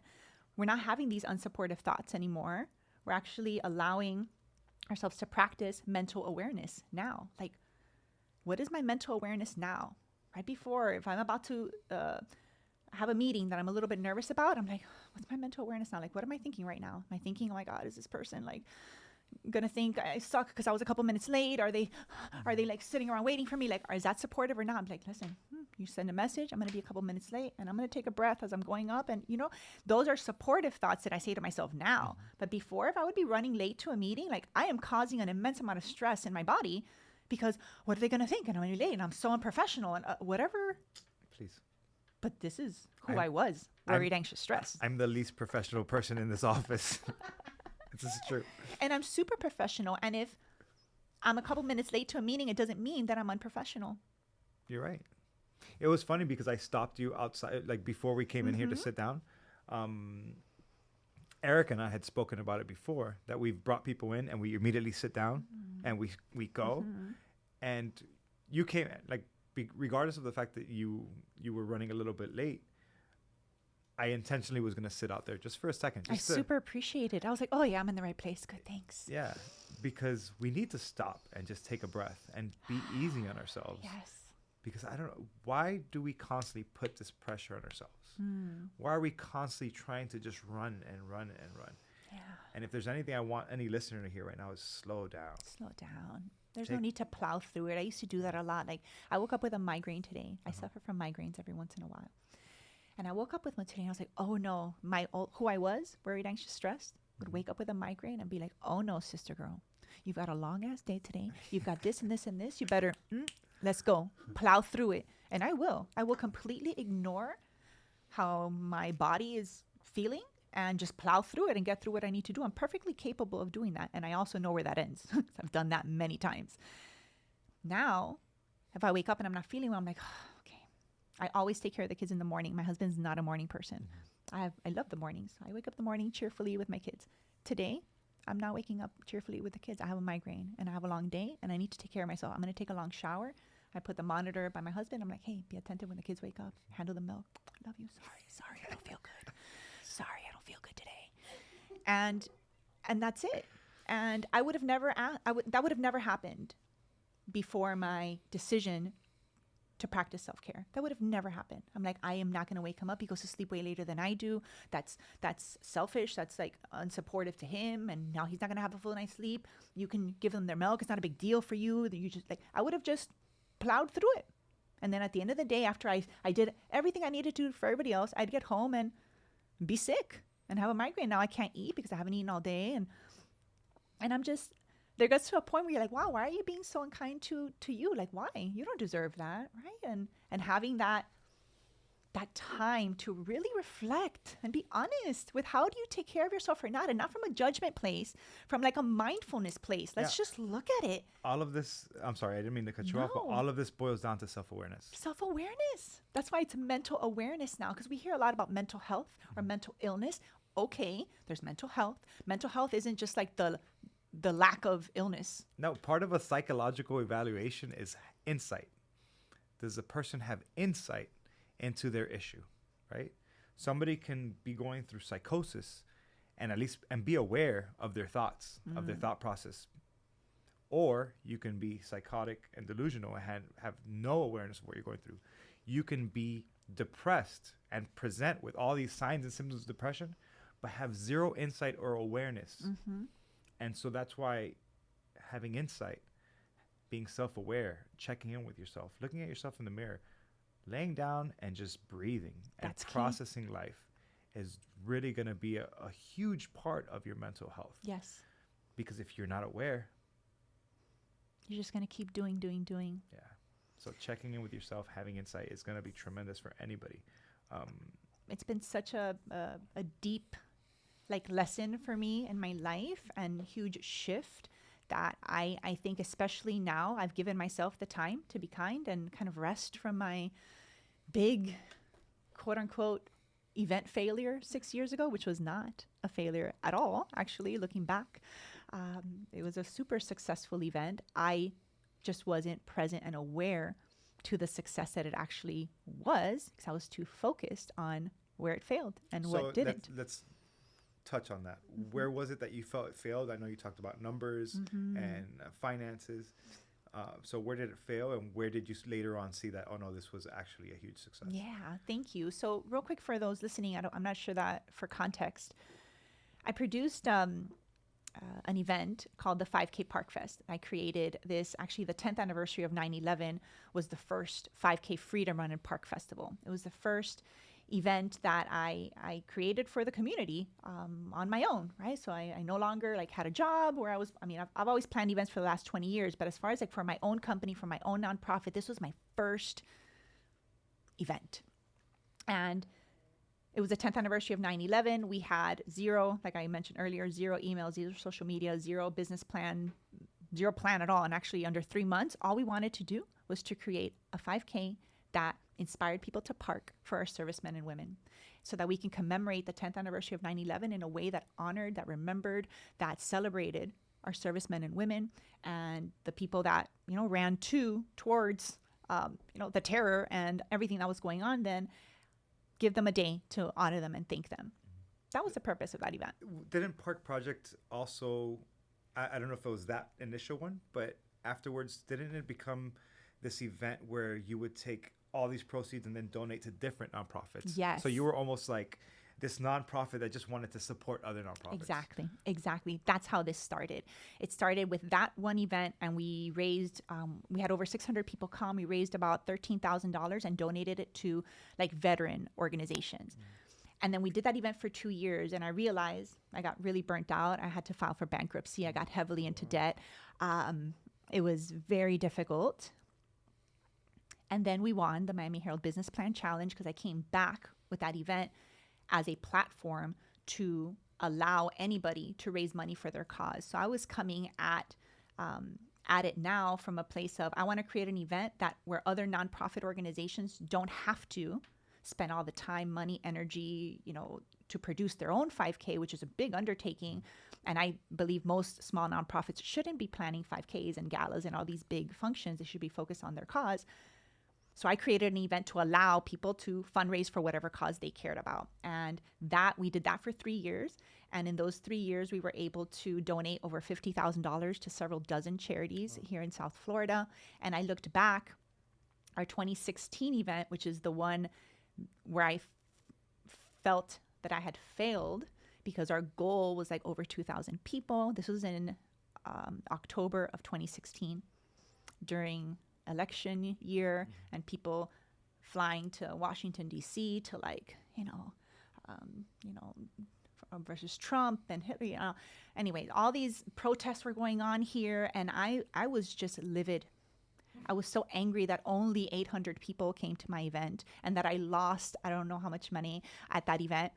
I was really angry because I felt that people wanted to support protests and wanted to support anti-movements rather than a pro love and kindness event in your own backyard. I was angry. I was like, really? So you got good people that are coming together. You have good sponsors. You have all these amazing volunteers. This event is ran by volunteers. It's a miracle what we put on. It's a beautiful display of community engagement, of real grassroots efforts of people wanting to do good. And we raised, like I said, over $50,000 in the 3 years that we did it over to many, many schools and nonprofits and local charity groups. It was immensely successful. If my goal with that event was to inspire people to park for whatever cause they care about, I did that. Yeah. I didn't do that once. I did that 5 times. And in those 5 years, we raised, almost $200,000 in sponsorships. I mean, we did so much. Where do you come off feeling like a failure? Like, why? I really had to sit with that. I was like, why do you feel that you failed? And I don't feel like I failed myself. I felt like I failed others, that I didn't do as good as I intended. I wasn't able to write the big checks that I wanted to all the nonprofits. I wrote a check for like $300 something to one nonprofit. And I remember like, what are they going to do with $300, man? So it would be like, you know what I can do with $300? I should be paying my bills, but no, I'm going to like donate this because that's the commitment that I made. And years later, I get a call from somebody, not years later, I'm sorry, it was a couple months after that event. I get a call from one of these nonprofits that I wrote a small check for. And they were confused. They're like, hey, we just got this check from Park Project in the mail. It's just a couple $100. And I don't know why. Why are we getting? I was like, oh, my name's Marley. We created this event in order to help nonprofits. And a group of X number of people started a team. And this is your contribution check. She was like, oh, my God, this is so amazing. I can take this check. We're right now gathering supplies for the Haiti earthquake that happened. In 2010. Yeah. In Oh, or was it? No, 2016. Oh, yeah, 2016. I was thinking about the other. And yeah, so that year, it's like we were gathering supplies to send to Haiti, and this amount of money, we're able to do XYZ. And she was just so grateful. She was so grateful for this small little check that I kind of took for granted. I'm like, oh, because I wanted it to be more, and it wasn't good enough. And I was having all of these unsupportive thoughts. And it took a while.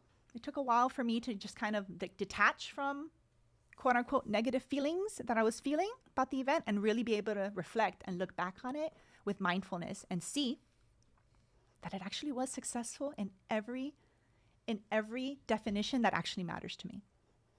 It's the ripples. It all goes back to the ripples. Yes. And I was invited, if I could just share one more little thing about the ripple, because it's beautiful. Yeah. There was this one really small nonprofit organization that participated in our event called I See You Baby. And they help families with children in the NICU. Wow. They provide like support and send text messages and provide meals. I mean, amazing, beautiful work when people really, really need it, right? They attended my 5K Park Fest. And years later, and I just got invited to this, I think it was last year, to their first 5K walk. And I interviewed her on my podcast. The interview's coming out soon. And she said that the reason, like what inspired her to plan their own 5K walk was our 5K Park Fest and the beautiful people that they got to meet at that event. And they were so young, and having people be like, hey, I'm a NICU family. Like, what do you do? And being able to make those connections at my event gave her and her team these little bumps, her words, these bumps in opportunity that inspired them to keep going on their mission. And here they are. They're like 6 years into their mission. They've helped thousands of families here in South Florida. They raised like $60,000 something at their event that I went to with my kids super early in the morning. And it was just, I just got to sit there or stand and smile and just feel so thankful to me for my efforts in creating an event that allowed the NICU community to meet each other and to grow and create their own events. And she actually laughed. She's like, I was actually reaching out to you because I wanted to see if you were planning the 5K Park Fest again so that I don't have to plan my own 5K. I'm like, you got it. You understood what I was trying to do. It's a lot of work, isn't it? Yeah. But they did great. And it was just such a beautiful, again, sign from the universe about the power of the ripple effect. And you never know the impact that you can make. Yeah. I worked PICU for the first 5 years, so pediatric intensive care, when I was at Jackson. I worked at Jackson Children's Hospital of LA, Plantation General Hospital. I floated to NICU once in a while, but the dynamics are the same. I mean, you have a child that is in intensive care. For a lot of these people, I mean, think about the work you did, the work you inspired. Yeah. You have this event. You've had 2 children now, right? And the birthing process, the preparation of a room, buying of supplies, the baby shower, and you have all these thoughts and expectations of bringing this new child into the world. And now your baby is born at 24 weeks, 23 weeks, 27 weeks, 30 weeks, whatever the case may be. But you're not taking that child home right away. So these parents are stopping their lives to be in the hospital day in and day out. They're sleep deprived. They're stressed. There's medical terminology floating around them. So these people definitely need support systems. They need other parents that either understand what they're going through or somebody to guide them through what to expect with all these different diagnoses that kids get at such a young age. So powerful work. Oh, such important work. I can't imagine what it's like. And I worked, I worked right there. I worked right there, and I saw what those parents went through. And I saw certain communities of people who really came together. I'll never forget. There was a baby. She was young, actually. She was maybe 4 or 5 years old. And this is a sad story. I'm sorry. But that was picky for me, right? But through those sad stories came so much positive light and so much hope. So this was a young girl who was at a pool party, and she was deemed a near drowning. She was actually submerged in the water during this party where there was parents sitting around the pool they weren't sure how long she was down for. This was part of the Orthodox Jewish community. And I remember I was working night shift at the time. And the Orthodox Jewish community just showed me it's such a strong, tight-knit community. I had no idea. And they would come throughout the day in and day out, to pray at the bedside. And it was like, it was powerful. It was so, so powerful. And it was then where I realized, like, but the family felt loved. They felt supported. They felt heard. They were bringing them food. They were just allowing them time to step away and having somebody else there at the bedside. So yeah, I don't know. That story just came to mind just because I know the power. Importance, the importance of having that community support. And I think that one thing that the pandemic has shown us all, or has made clear, or I hope has made clear to all of us, is the power and the importance and the value of community, and how essential it is to surround yourself with a supportive community, and really being aware of who is in your community, and do they add to your energy, or do they take away from your energy? And having that insight and that awareness as to how do you feel around people in your life, and being able to make some decisions based on that reflection sometimes isn't easy to do. I just heard a quote this morning that said, if you look around your circle and you're uninspired, you don't have a circle of people, you have a cage. And I remember saying, wow, like that's powerful. I think that was Nipsey Hussle, by the way. But yeah, it's true. It's hard to look around in your circle, in your community, and say, wait, are these people contributing to my life, or are they taking away? Yeah. And That's a big one. sometimes we can inspire the people around us to turn around, but that can't always be our responsibility. And we have to realize, like, when it's okay to sever ties with certain groups of people in our life. And I think that's hard for many people. Very hard. Because human connection is so significant in our lives, and communities are so important. And when you feel tied to a community, sometimes you're willing to sacrifice that. You're willing to sacrifice positive contribution into your own life for company, which is terrible because it's to your own detriment. So we have to find ways to engage with other communities, and sometimes that takes a lot of working on ourselves. It does. A lot of stepping out of our comfort zones. Yep. Right? And it starts with that awareness. With that awareness, that's one of the things that at the Mankind Summit we'll have the opportunity to work on. I focus on like the 6 different kinds of self-care, which is our mental, emotional, spiritual, your social self-care. That's where we would focus on, like, who's in your social circle and are they adding or taking away. Your physical and fun. When I said earlier, if you feel like a hot mess, you just need to check your MESPF. That's what MESPF is. It's the 6 kinds of self-care. That if you do feel that, you're on the brink of burnout, or you feel, just overly stressed, or you feel like a hot mess, pause and check where on those 6 areas could we take better care of ourselves. And just from a place of, again, mindfulness, not judgment, not just where. Is it my mental health that I can take a look at? Is it my thoughts that are not allowing me to focus or be productive or access solutions?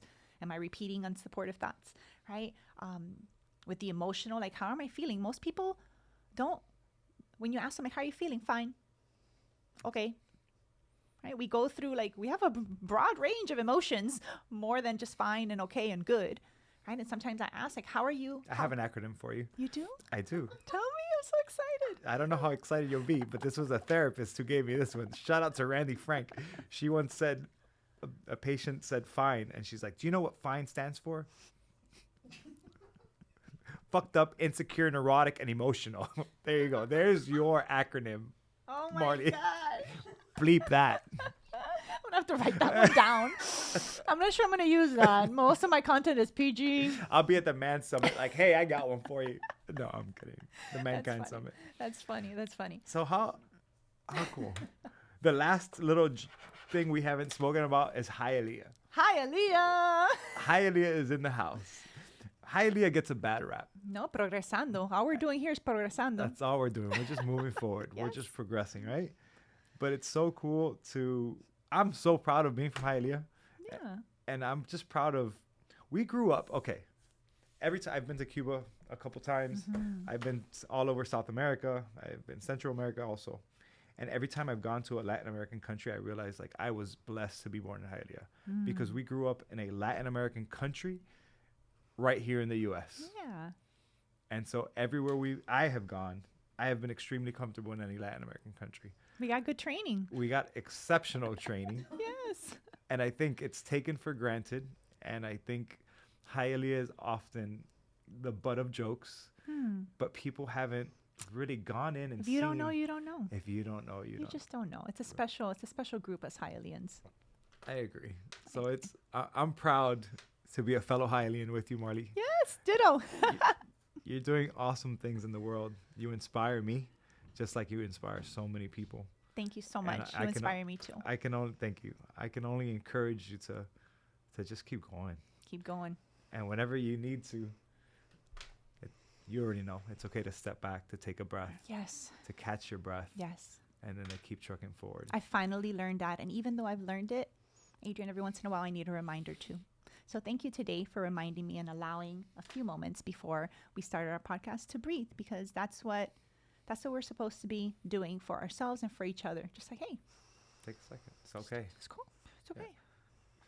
Bueno, It's okay. Thank you so much. I'm going to shake your hand. All right. Thank you, Marty. All right. You're so welcome. Bueno. Bye, guys. Take it easy. I have two questions that I thought of. How do you balance being vulnerable online? Why don't you interrupt us in the middle of Because I didn't want to interrupt. Man.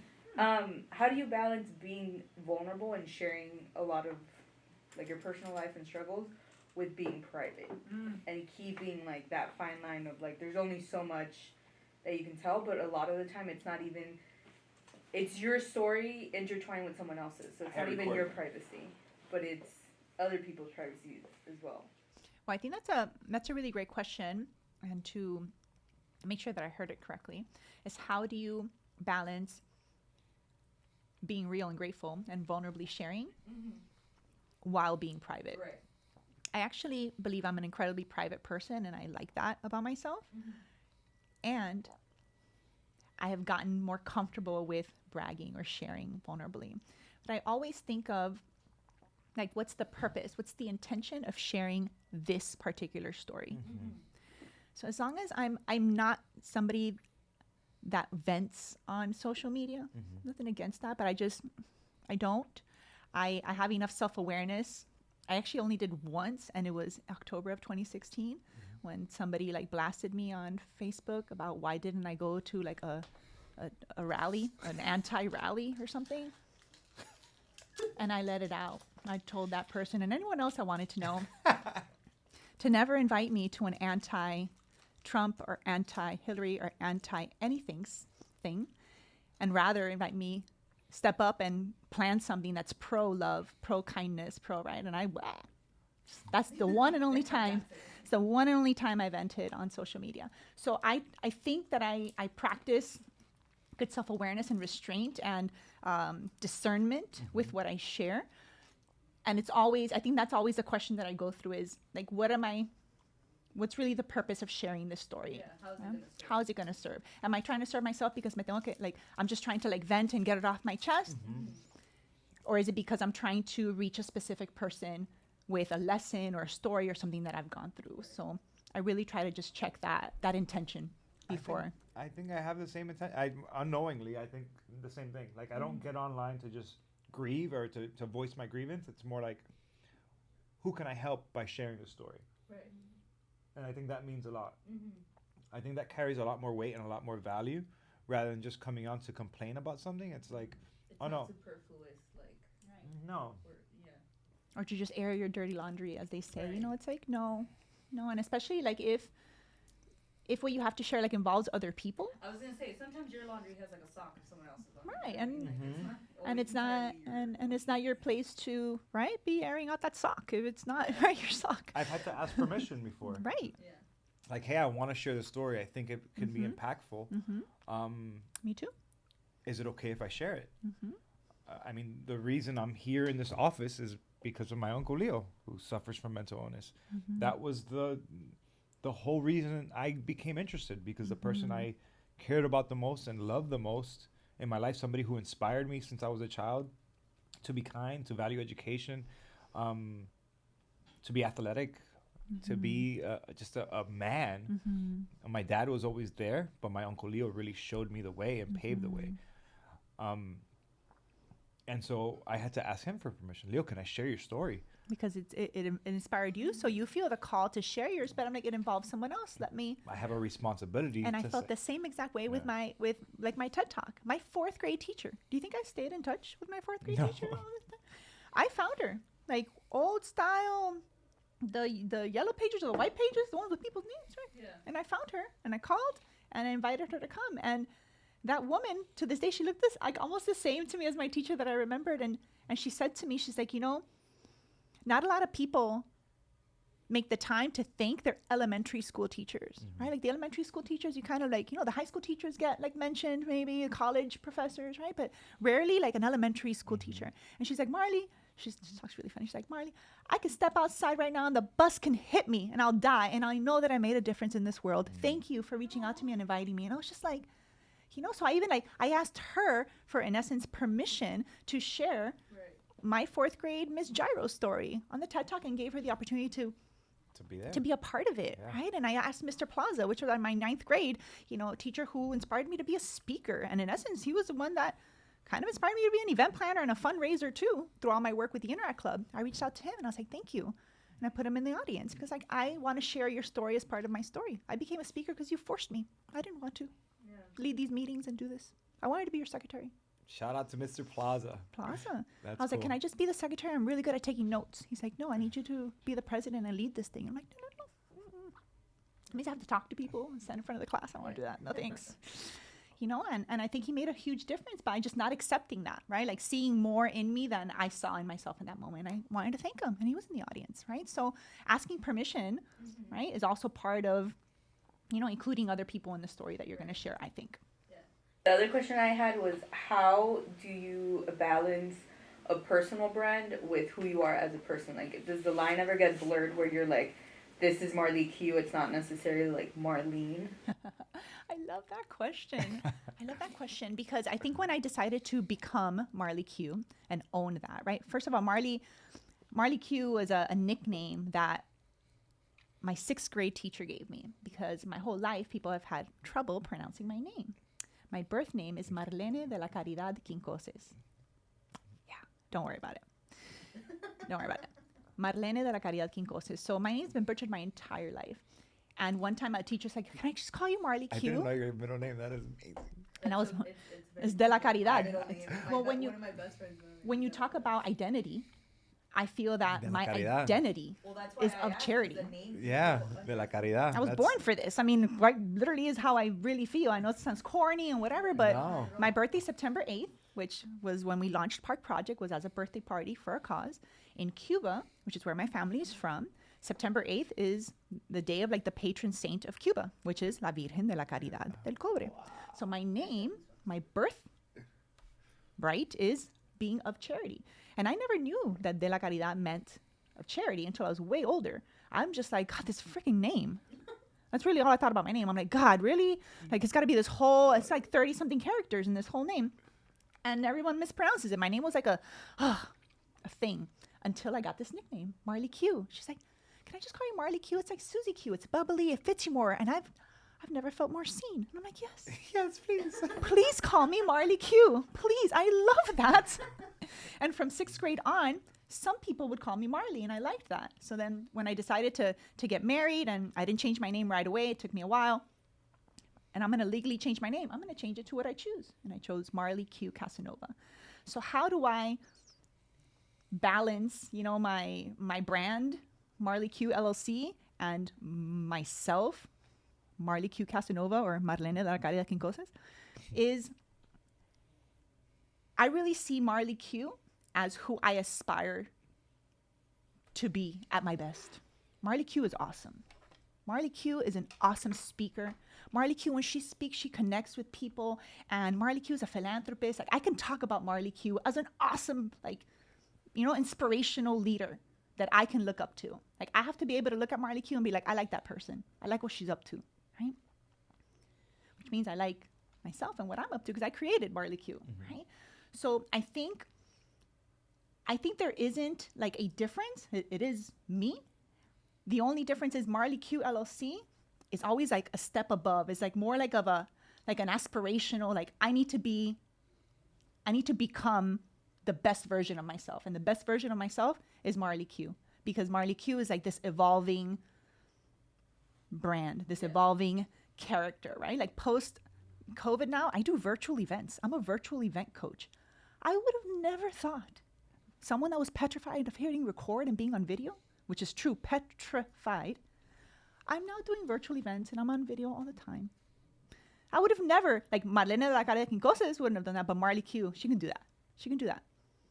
And Marlene de la Cara de Quincoses works on getting out of her way to become Marley Q and that speaker. So I always try to put Marley Q kind of like, not on a pedestal, but like aspirational, who I wish to become at my best. And am I always, you know, sometimes I'm not my best, but I know that I could always do my best, right? And BEST is an acronym for my 4-step self-care strategy. What is it?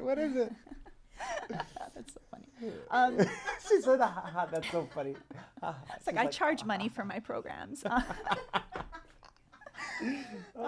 But yeah, so BEST is my self-care strategy. When I was really going through like my rut and not practicing like self-care in the way that it's normally defined, I wasn't. She said rut, and I'm like, wait, what was the acronym?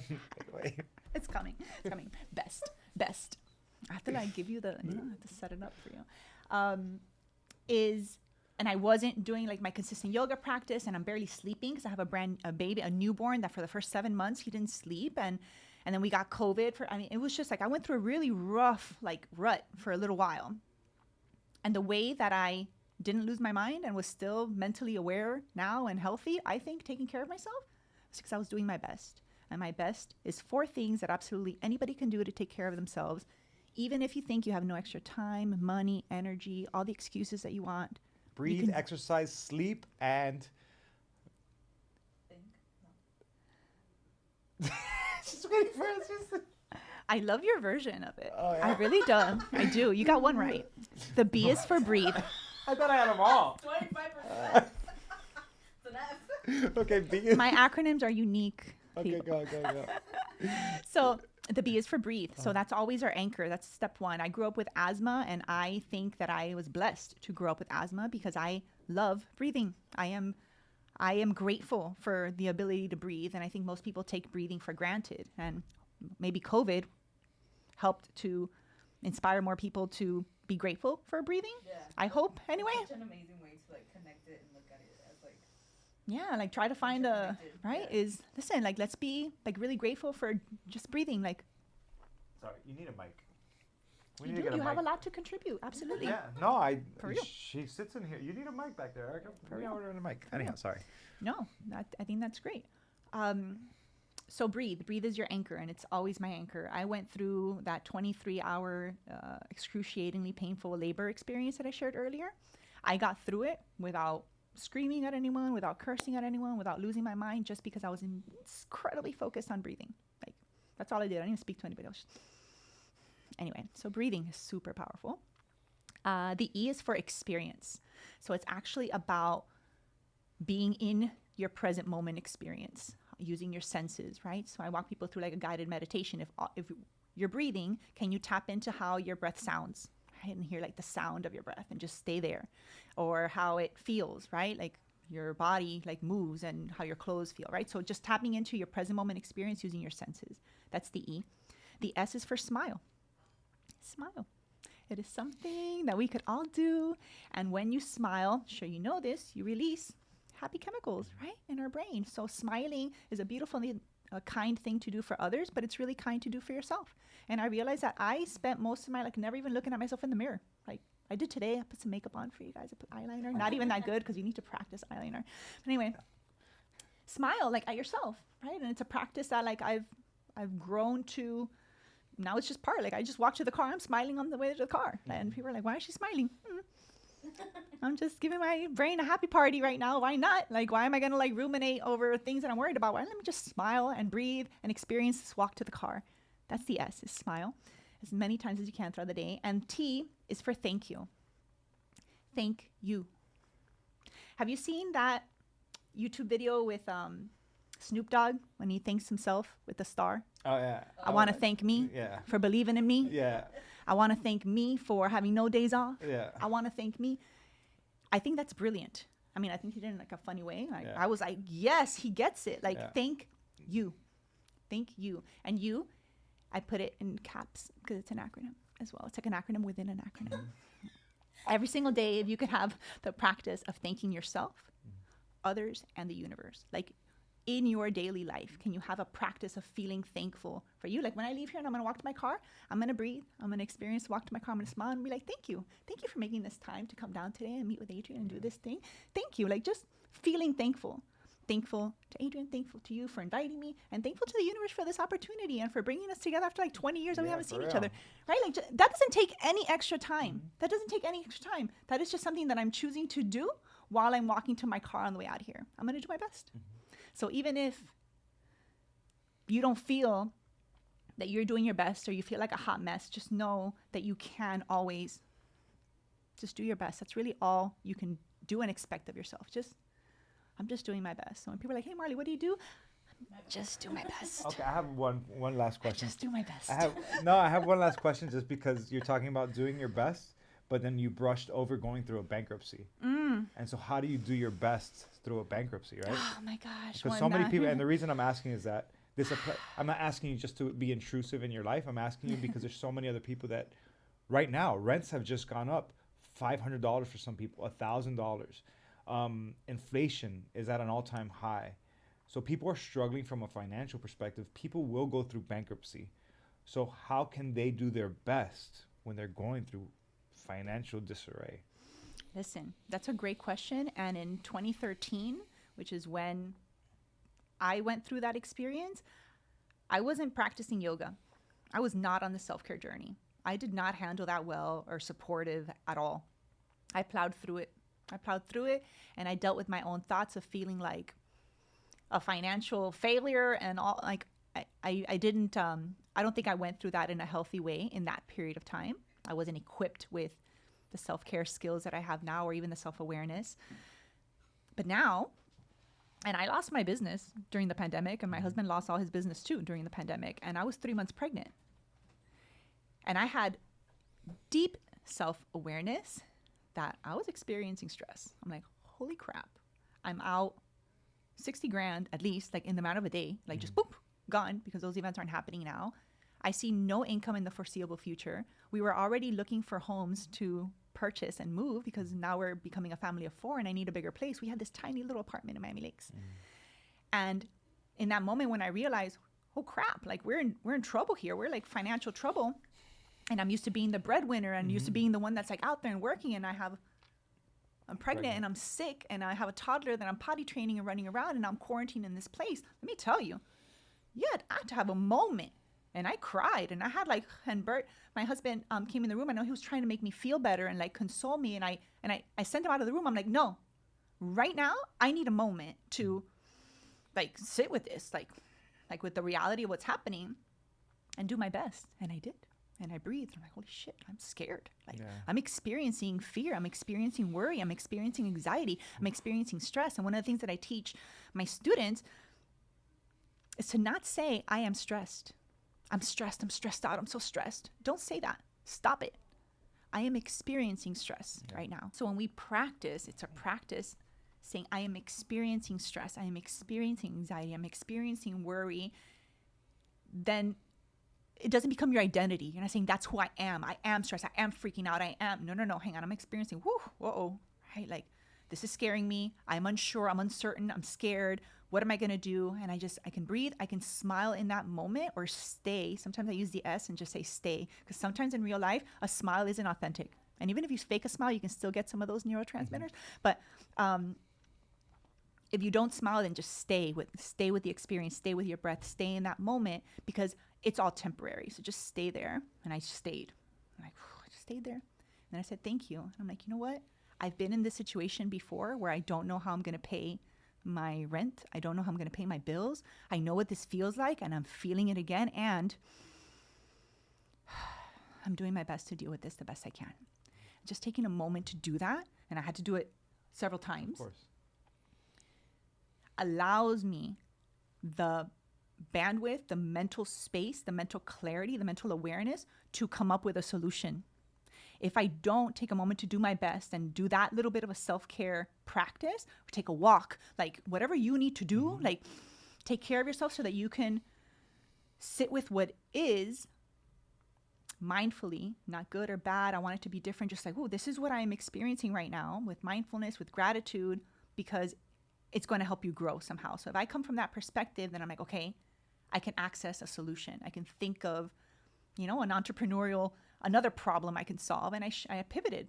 It allowed me to be like, all right, great. Pivoting, that podcast that's been on the shelf for 5 years, we're going to launch that thing. And we did. April 2020, we launched our podcast.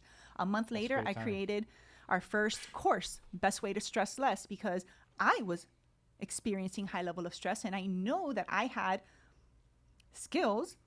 So I had been practicing and teaching yoga for several years, like 6 years at that point. I can help other people right now that are experiencing high levels of stress. I'm doing it for myself. I'm aware that this is a stressful environment, and I'm doing okay. And I'm not flooding my system with cortisol, and I feel like I'm taking care of myself and my baby. I got to share this with other people, and I created a little micro course, Best Way to Stress Less, the month following. And all the way, and I gave birth in August.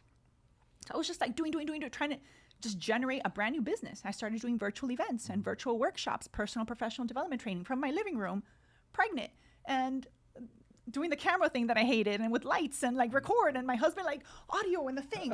And we just figured it out and completely pivoted to virtual. And here we are. Now I do virtual events. Awesome. Now I do virtual online courses. And I think that I was able to pivot that quickly because I allowed myself the time to be kind and the space to have my moment of like, I understand that I'm a human being, and it's okay to be worried and anxious and stressed and unsure and overwhelmed, and to experience these things. Hold yourself in kindness, and then you can access like the next step, at least, which that's really all you need clarity as far as like, what's the next thing? Like, oh my God, what's the next thing I need to do? All right, great. I'm just doing my best, man. What's the next thing? No, June 1st, 2020 is a day I will not forget. I was laid off from the University of Miami via Zoom. We came from the same high school. I don't know if you remember me in high school. I was not a good student. My GPA going into my senior year, I think, was like I don't even know. I was just struggling to find bright futures. That was my whole goal in high school, is recovery from freshman and sophomore year, where I was hanging out with my friends, the 79th Street boys. That all we did was hang out and smoke pot, honestly. That's what freshman and sophomore year was. And I spent the next 2 years just trying to recover that. And so where I came from, that kid in high school who his future plans weren't much, to then being in front of a classroom lecturing at the University of Miami was a big deal. I mean, little by little, I realized that academia wasn't for me. That wasn't the right environment for me to thrive in.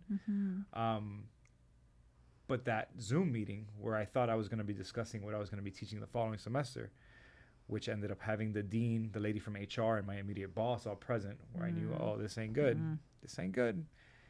And they immediately began to read a script to me, which said, as of June 1st, 2020, your contract with the University of Miami is being terminated. And all I did was stare at the screen and say, guys, today is June 1st. Today. Like now, I'm lecturing later on this afternoon. I'm preparing for lecture right now. So when you said pivot, I took that day. I cried a little bit. I'm mad enough to say some tears came out. Yeah. And I said, I got to do something. Luckily, I had this practice running in the background, so I was able to pivot a lot faster. But this was supposed to be like a little side thing. Just see what happens with this thing over here. And wow, this has been my biggest blessing. What a gift.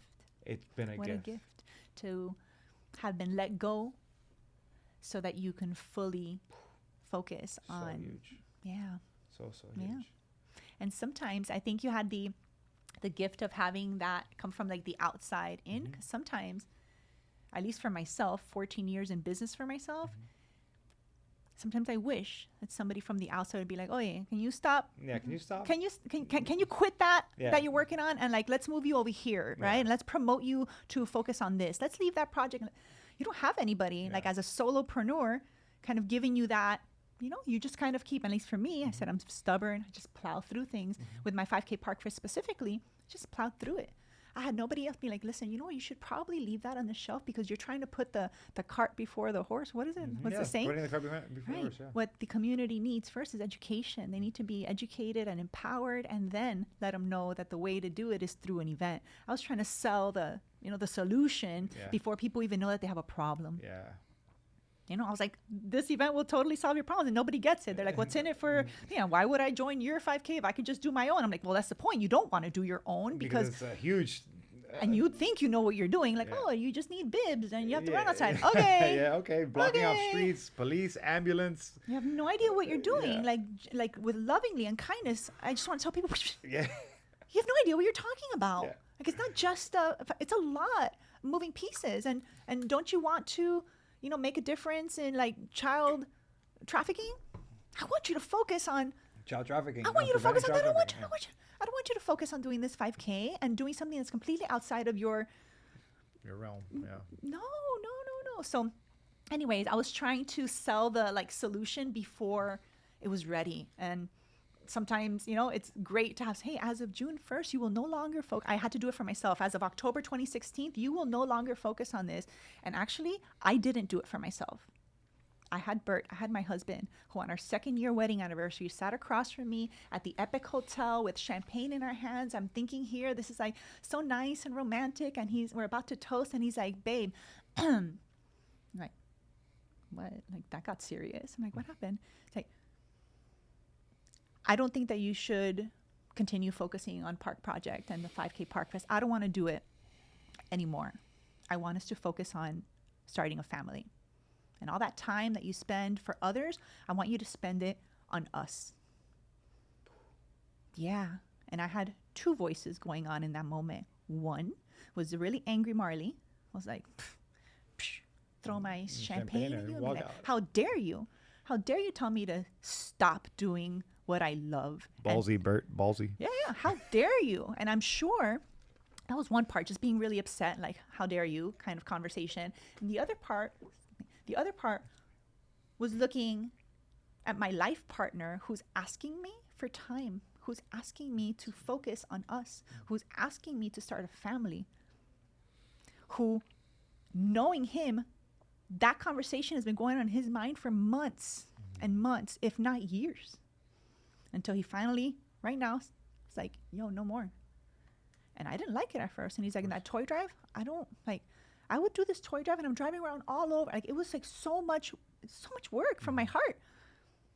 And he's like, no, you're not doing that. I was like, I'm not giving toys to kids this year. Are you crazy? Like, who are you to tell me I'm not going to go do this park project that I want to do? Like, I was angry. And then I was like, And I chose to have the awareness to listen to, okay. And be honest, be like, I don't like anything you're saying to me right now at all. And thank you. I'm going to sit on that.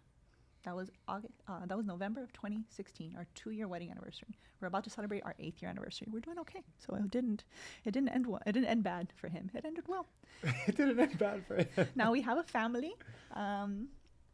That's what I've been doing the past 5 years, is building our family, and we went through a miscarriage. We went through COVID. We went through like you keep home on laying ownership. these heavy topics on me, but I'm not gonna dive into. Yeah, no, definitely not that one. Not right now. No. No.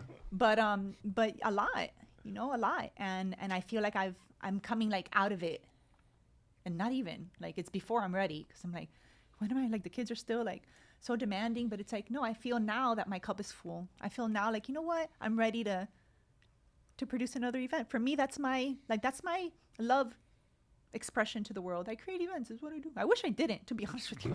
Events are like hard and a lot. And, and Bert actually said to me once, and I'll end it here because I know we gotta go. Yeah. He's like, I'd rather beat my face to a bloody pulp than do what you do. He said this to me, and I was like, wow, that's really graphic. I think I'm with him, but okay. That's what he said. My event would be a mess. And he's like, I think that you don't see yourself as creative, but I think that your art is orchestrating human beings, Yeah. which is the most difficult medium, right, of art that there could probably be. He creates Music. Emmy award winning like pieces. He's Yeah. got 4 Emmys. He creates amazing, beautiful things. He can control, excuse me, he can control the sounds. He can put these things together. I can't control people really. Mm-hmm. If somebody wants to drop out of my event or not show up, not follow through with what they said, like I'm trying to orchestrate humans to all do something at the same time. And that's incredibly challenging to do. And he's like, I don't know why you put yourself through that much stress. You know that event planning is like one of the 5 most stressful professions you can have. I can imagine. And I did this for 20 years. Like I just flooded my body. I just thought that that's just who I am. That's how I am. And I'm like, oh no, like it's not. I'm actually pretty zen and calm. I'm actually pretty chill. I'm a pretty chill person actually. So anyways, being able to just see that growth, you know, to me has been huge. And I thank my husband a lot for being the spark of that. I think I would have probably just kept going and kept going and kept doing. And he's like, hasta aquí. Like, Well, good. You found the perfect yang to your yang. he's so great. For real.